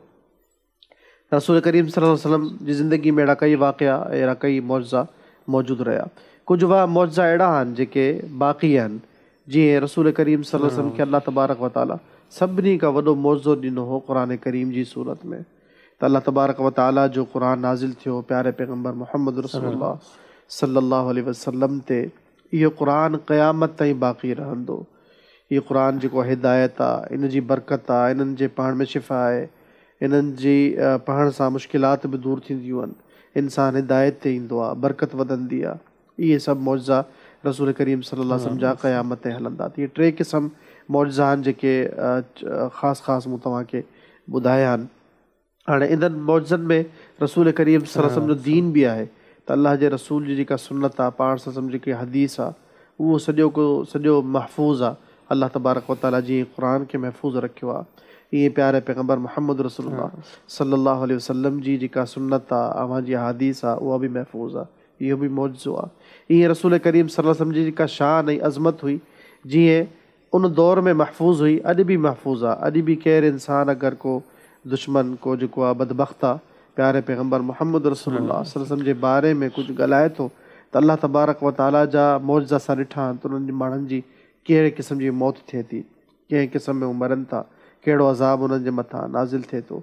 त इहे मुख़्तलिफ़ क़िस्म जा मौज़ा अल्लाह जे रसूल जा कई आहिनि जेके बयानु करण खां मथे आहिनि, जेके प्यारे पैगम्बर जी ज़िंदगी, अवां जी सीरत, अवां जी ज़ात बाबरकत में मौज़ा मौजूदु हुया। अल्लाह तबारक व ताला इन्हनि ते ईमान खणी अचण जी असांखे तौफ़ीक़ अता फ़रमाए। अल्लाहु आलम। अॻियों सुवालु आहे शेख अली तव्हां खां त नबी करीम सल्लल्लाहु अलैहि वसल्लम जी आख़िरी वसियत छा हुई? अल्हम्दुलिल्लाह वकफ़ा वस्सलातु वस्सलामु अला रसूलिल्लाह। नबी करीम सल्लल्लाहु अलैहि वसल्लम पंहिंजी ज़िंदगी जे जेके आख़िरी अयाम हुया, उन में मुख़्तलिफ़ क़िस्म जूं वसियतूं कयूं हुयूं। उन में कई वसियतूं अहिड़ियूं आहिनि जेके हुक़ूक़ुल इबाद सां ताल्लुक़ रखनि थियूं, के जेको वसियतूं आहिनि घरेलू मामलात जी बहितरी जे हवाले सां आहिनि। कुझु वसियतूं नबी पाक सल्लल्लाहु अलैहि वसल्लम जूं अहिड़ियूं आहिनि जेके सम्झो कि असहाब नबी सल्लल्लाहु अलैहि वसल्लम जे हवाले सां आहिनि, ऐं कुझु वसियतूं अहिड़ियूं आहिनि जेके नबी करीम सल्लल्लाहु अलैहि वसल्लम अक़ीदे जा सभ खां ख़तरनाक तरीन बीमारी हुई, उन जी निशानदही पाण सल्लल्लाहु अलैहि वसल्लम कई ऐं उन जे बारे में नसीहतूं कयूं। नबी करीम सल्लल्लाहु अलैहि वसल्लम पंहिंजे सहाबा जे बारे में इहा वसियत ऐं नसीहत कई हुई त अंसार बिलख़ुसूस जेके अंसार साहब आया, उन्हनि जे बारे में पाण सल्लल्लाहु अलैहि वसल्लम फरमायो त अंसार जे मथां जेका ज़िमेदारी हुई उहा उन्हनि पूरी करे छॾी। त हाणे मुहाजिरीन खे चयो त हाणे अवां जी ज़िमेदारी बाक़ी आहे त अहसिनु इला मुहसिनिहिम, के अंसार मां जेको मुहसिन आहे, सुठो आहे, नेक आहे, उन सां अवां बि एहसान सां ऐं एहतराम सां पेश अचो, ऐं जेको तजावुज़ अन मुसीइहिम, उन्हनि मां कंहिंखां ग़लती थी वञे थी त उनखां तजावुज़ कयो, यानी कि उनखां दरगुज़र कयो। पोइ पाण सल्लल्लाहु अलैहि वसल्लम जेको आहे सैयदना अली रज़ियल्लाहु अन्हु जी रिवायत आहे त नबी करीम सल्लल्लाहु अलैहि वसल्लम निमाज़ जे बारे में ख़ासि तौर ते वसियत कई, इबादत में अस्सला के निमाज़ जी जेका ख़ासि तौर ते पाबंदी कजाओ। ऐं इहा बि वसियत कई नबी करीम सल्लल्लाहु अलैहि वसल्लम वमा मलकत ईमानुकुम, जेके ग़ुलाम आहिनि, नौकर चाकर आहिनि, उन्हनि जे बारे में जेको आहे नरमी जो रवैयो इख़्तियार कजाओ। जेको पाण खाओ था उन्हनि खे उहो खाराइजाओ, जेको पाण पायो था उन्हनि खे बि उहो पाराइजाओ, ऐं उन्हनि खे जेको आहे कम में उन्हनि सां एतिरी सख़्ती न कयो। त ग़ुलाम जेके हुया, नौकर चाकर हुया, उन्हनि सां पाण सल्लल्लाहु अलैहि वसल्लम वसियत कंदे फ़रमायो त वमा मलकत ईमानुकुम, त उन्हनि खां जेको आहे आराम सां, नरमी सां ऐं जेको आहे पेश अचिजाओ। इन खां अलावा नबी करीम सल्लल्लाहु अलैहि वसल्लम औरतुनि जे बारे में बि इहा वसियत फ़रमाई कि फ़त्तक़ुन लाह फ़िन्निसा, त औकमा काल सल्लल्लाहु अलैहि वसल्लम के अल्लाह ताला खां डिॼंदा रहो औरतुनि जे मामले जे बारे में। ऐं ॿियो हिकिड़ो नबी करीम सल्लल्लाहु अलैहि वसल्लम बिलख़ुसूस अक़ीदे जी इस्लाह कंदे इहो फ़रमायो कि अला मन कान क़बलकुम इत्तख़ज़ू क़ुबूर अंबिया मसाजिद, अव्हां खां पहिरीं जेके बि हुयूं क़ौमूं हुयूं उहे तबाह इन वजह सां थियूं त उन्हनि पंहिंजे नबियनि जी क़बरनि खे जेको आहे मस्जिदूं ठाहे वरितो त फला तत्तख़िज़ू क़ुबूर अंबिया मसाजिद, अव्हां पंहिंजे नबी जी क़बर खे ऐं पंहिंजे नबियनि जी क़बरनि खे मस्जिदूं न ठाहिजाओ। अहले इल्म इन जा मस्जिद क़बर खे मस्जिद ठाहिण जा 3 माना बयानु कया आहिनि। हिकिड़ो माना त इहो बयानु कयो आहे त क़बर खे मस्जिद ठाहिण जो इहो मतिलबु आहे त क़बर ते सजदो कयो वञे, यानी मकान सुजूद उनखे करार ॾिनो वञे, क़बर वारे जी ताज़ीम जे लाइ उनजे अॻियां झुकियो वञे ऐं उनखे सजदो कयो वञे, या उते जेको आहे मुजावर थी करे इबादत जी नियत सां चिले जी नियत सां वेठो वञे, इहो बि क़बर खे मस्जिद ठाहिण जे बराबरि आहे। ॿियो जेको आहे इन माना में इहो बि अचे थो त क़बर जी तरफ़ मुंहुं करे रुख़ करे उनखे सम्झो कि ताज़ीमी तौर ते क़िबलो ठाहे करे उन जी तरफ़ मुंहुं करे नमाज़ पढ़णु या नफ़िल पढ़णु, इन खां बि नबी करीम सल्लल्लाहु अलैहि वसल्लम मना फ़रमायो। इन जे लाइ क़ब्रिस्तान में जेको आहे नमाज़ ते पाबंदी आहे। टियों जेको इन जो माना आहे क़बरुनि खे मस्जिदूं ठाहिण जे हवाले सां, त उते बुनियादी तौर ते मस्जिद ठाही वञे जीअं आम मस्जिद हूंदी आहे, यानी पहिरियों माना त इहो त उते सजदो कयो वञे या नमाज़ पढ़ी वञे या उन जी तरफ़ मुंहुं करे नमाज़ पढ़ी वञे। ऐं टियों जेको आहे वाक़ई तौर ते उते मस्जिद ठाही वञे सवाब जी नियत सां, ऐं पोइ माण्हुनि खे उन मस्जिद में दावत ॾिनी वञे नमाज़ पढ़ण जे लाइ ऐं उन्हनि खे उन जा फ़ज़ाइल बि ॿुधाया वञनि, त इन खां बि नबी करीम सल्लल्लाहु अलैहि वसल्लम मना फ़रमायो। त पाण सल्लल्लाहु अलैहि वसल्लम खे अक़ीदे जे मामले में इहो ई ज़्यादा फ़िक्र आख़िरी लम्हे में हुई ऐं सहाबा खे इहो ई वसियत कंदा रहिया, नसीहत कंदा रहिया त ला तत्तख़िज़ू क़ुबूर अंबिया मसाजिद, के पंहिंजे नबियनि जी क़बरनि खे मस्जिदूं न ठाहिजाओ। त इहे बुनियादी तौर ते रसूलुल्लाह सल्लल्लाहु अलैहि वसल्लम जी वसीयतूं हुयूं। पोइ सैयदना अबू बकर रज़ियल्लाहु अन्हु जे बारे में रसूलुल्लाह सल्लल्लाहु अलैहि वसल्लम ख़ासि तौर ते नसीहत कई, वसियत कई त हाणे सहाबा जेके मस्जिद नबी सां बराबरि में घर हुया त उन्हनि मां कुझु दरी टाइप जेको आहे रस्ता खुलियल हूंदा त सहाबा उतां खां मस्जिद में जेको आहे अज़ान वग़ैरह ॿुधंदा या अची वेंदा। त नबी करीम सल्लल्लाहु अलैहि वसल्लम फरमायो कि मस्जिद नबी जी तरफ़ जीअं जो बि घर जा दरियूं खुलियल आहिनि उहे सभु दरियूं बंदि करे छॾियो, इला ख़ौख़त अबू बकर, ऐं सिर्फ़ु अबू बकर रज़ियल्लाहु अन्हु जेके दरी आहे उहा कॾहिं बंदि न कजाओ। त हितां बि महसूसु थिए थो त रसूलुल्लाह सल्लल्लाहु अलैहि वसल्लम खे अबू बकर रज़ियल्लाहु अन्हु सां केतिरी ज़्यादा मुहबत ऐं उल्फ़त हुई। ऐं पाण फरमायो इन में बि हिकिड़ो इशारो आहे त नबी करीम सल्लल्लाहु अलैहि वसल्लम ख़िलाफ़त जेको आहे उहो ॼाण इल्मु रखंदा त सैयदना अबू बकर रज़ियल्लाहु अन्हु खे मिलंदी, ऐं पाण सल्लल्लाहु अलैहि वसल्लम इन जे लाइ कयो त अबू बकर रज़ियल्लाहु अन्हु जी जेका दरी आहे उहा बंदि न कई वञे। इन खां अलावा बि ॿियूं बि वसियतूं आहिनि, पर मशहूरु जेके आहिनि नबी पाक सल्लल्लाहु अलैहि वसल्लम जूं इहे वसियतूं ऐं नसीहतूं हुयूं, इन्हनि ते सभु मुस्लमाननि खे अमल करण जी अल्लाह ताला तौफ़ीक़ ॾे। बारकल्लाहु फ़ीकुम। अॻियो सवाल शेख जमशेद तव्हां खां आहे त रबीउल अव्वल जे महीने जी इस्लाम में छा अहमियत आहे? छा रबीउल अव्वल अफ़ज़ल तरीन महीनो आहे? हिन जी मुबारक ॾियण कीअं आहे? रबीउल अव्वल इस्लामी साल जो हिकिड़ो महीनो आहे ऐं तारीख़ी एतबार सां हिन जी अहमियत आहे। त हिन में कई वाक़ियात रुनुमा थिया प्यारे पैगम्बर नबी करीम सल्लल्लाहु अलैहि वसल्लम जी ज़िंदगीअ जा, जीअं पाण सल्लल्लाहु अलैहि वसल्लम जी विलादत बि रबीउल अव्वल में आहे, पाण सल्लल्लाहु अलैहि वसल्लम जी वफ़ात बि रबीउल अव्वल में आहे। ईअं हिजरत जो जेको वाक़ियो आहे नबी करीम सल्लल्लाहु अलैहि वसल्लम पहिरीं रबीउल अव्वल ते मके मां निकिता हुया ऐं 12 रबीउल अव्वल या 11 रबीउल अव्वल ते रसूल करीम सल्लल्लाहु अलैहि वसल्लम मदीना मुनव्वरा में पहुता हुया। इहे कुझु वाक़ियात अहिड़ा आहिनि जेके जिन जो असांजी शरीयत में असांजी तारीख़ में इन्हनि जी वॾी अहमियत आहे। जेको असांजो इस्लामी कैलेंडर आहे सैयदना उमर बिन ख़त्ताब रज़ियल्लाहु ताला अन्हु जे दौर ख़िलाफ़त में जेको ठाहियो वियो, उन जी बुनियाद इहा ई हुई त हिजरत नबी करीम सल्लल्लाहु अलैहि वसल्लम जी जेका आहे उहा मक्का मां मदीना मुनव्वरा जेका थी उन साल जेको आहे उनखे इब्तिदाई साल हिजरी जो कैलेंडर ठाहियो वियो। त वाक़ियात जे एतबार सां हिन जी वॾी तारीख़ी अहमियत आहे, छो त वॾा वॾा वाक़िया मूं तव्हांजे साम्हूं ज़िक्र कया आहिनि। इन खां अलावा बेशुमार कई वाक़िया आहिनि। नबी करीम सल्लल्लाहु अलैहि वसल्लम जी ज़िंदगी में 23 चकर रबीउल अव्वल आयो, त इहा ज़िंदगी रसूल करीम सल्लल्लाहु अलैहि वसल्लम जी वॾी अहमियत वारी ज़िंदगी आहे। त हाणे रबीउल अव्वल जो जेका फ़ज़ीलत आहे इबादत जे ताल्लुक़ सां, त ॿियनि महीननि खां वधीक फ़ज़ीलत आहे या न आहे, त इन बारे में शरीयत असांजी का बि रहनुमाई न आहे कई। जीअं नबी करीम सल्लल्लाहु अलैहि वसल्लम पाण रमज़ान मुबारक जी मुबारक ॾिनी त रमज़ान मुबारक हिकिड़ो मुबारक महीनो आहे, तव्हांखे मुबारक हुजे, तव्हांजे मथां जेको आहे बरकतूं वसाइण लाइ तयारु आहे। अल्लाह तबारक व तआला क़ुर करीम में शहर रमज़ान अल्लज़ी उनज़िल फ़ीहिल क़ुरआन, रमज़ान मुबारक जो तज़किरो फ़रमायो आहे त हिन मुबारक महीने में क़ुर मजीद नाज़िल थियो। ईअं रसूल करीम सल्लल्लाहु अलैहि वसल्लम ऐं क़ुर मजीद ज़िलहिज्जा जे महीने जी जेका आहे फ़ज़ीलत बयानु फ़रमाई आहे त वल फ़ज्रि व लयालिन अशर, इहो बाक़ाइदे नालो खणी करे इन्हनि महीननि जो ज़िक्र आहे, इन्हनि ॾींहंनि जो ज़िक्र आहे। इन्हनि जी फ़ज़ीलत इबादत जे ताल्लुक़ सां फ़ज़ीलत वारी आहे, रमज़ान मुबारक आहे। ईअं अल्लाह तबारक व तआला सॼे साल जो तज़किरो फ़रमाईंदे फ़रमायो त इन मां 4 महीना हुरमत वारा आहिनि, त जेके हुरमत वारा इज़त वारा फ़ज़ीलत वारा महीना आहिनि, जंहिंमें रजब बि आहे ऐं मुहर्रम बि आहे, मुहर्रमुल हराम, ईअं शव्वाल आहे ऐं ज़िलक़ादा ऐं ज़िलहिज्जा जा इब्तिदाई 10 ॾींहं, इन्हनि जी फ़ज़ीलत आहे। इन्हनि में इबादत करण जो वधीक सवाब बि आहे, जेको शरीयत मां असांखे मालूम थिए थो। रबीउल अव्वल जे हवाले सां कंहिं बि क़िस्म जी इबादत जेका उहा साबित ई कान्हे का, न को नबी करीम सल्लल्लाहु अलैहि वसल्लम इन जो ज़िक्र फ़रमायो, न को क़ुर में का आयत आहे, न को सहाबा किराम इन महीने में ख़ासि कर को अमल कंदा हुया हिन खे फ़ज़ीलत सम्झंदे त इन में को अमल करण जी का वधीक फ़ज़ीलत आहे, त ईअं इन जी का फ़ज़ीलत न आहे। तारीख़ी हैसियत बिल्कुलु आहे त वॾा वॾा वाक़िआ इन में थिया आहिनि। बाक़ी मुबारक ॾियण जो जेको तरीक़ोकार आहे, इन में कुझु माण्हू मौज़ू हदीसूं खे चवंदा आहिनि, जेके इंसान पाण ठाहिनि पंहिंजे वाता, जेका रसूल करीम सल्लल्लाहु अलैहि वसल्लम बयानु न कई हुजे। उन में हिकिड़ी मौज़ू हदीस इहा ॾाढी मशहूरु थींदी आहे हर साल रबीउल अव्वल में, त जेको शख़्स रबीउल अव्वल जी सभिनी खां पहिरीं मुबारकबाद ॾींदो उहो जहन्नम मां आज़ादु आहे।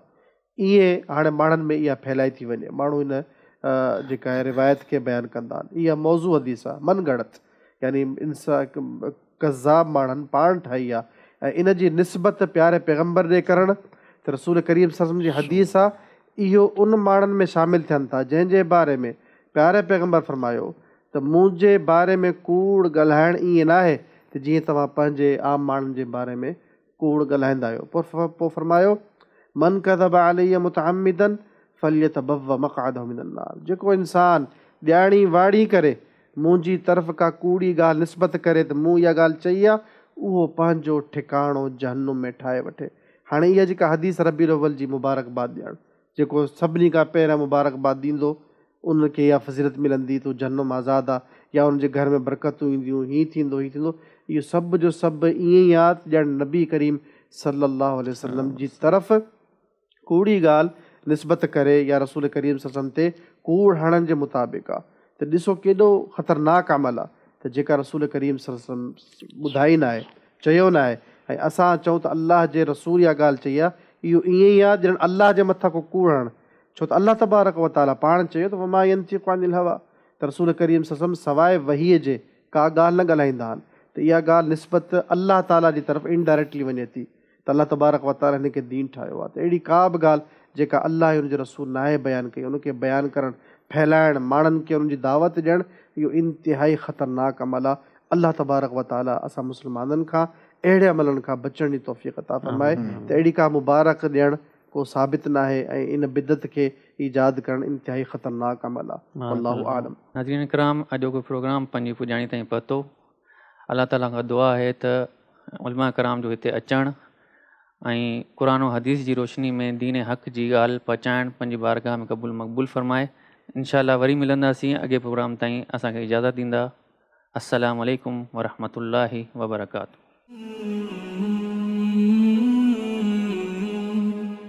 सब्सक्राइब करियो ऐं बेल आइकन ते क्लिक करियो त जीअं असांजी हर नई वीडियो जो नोटिफिकेशन मिले।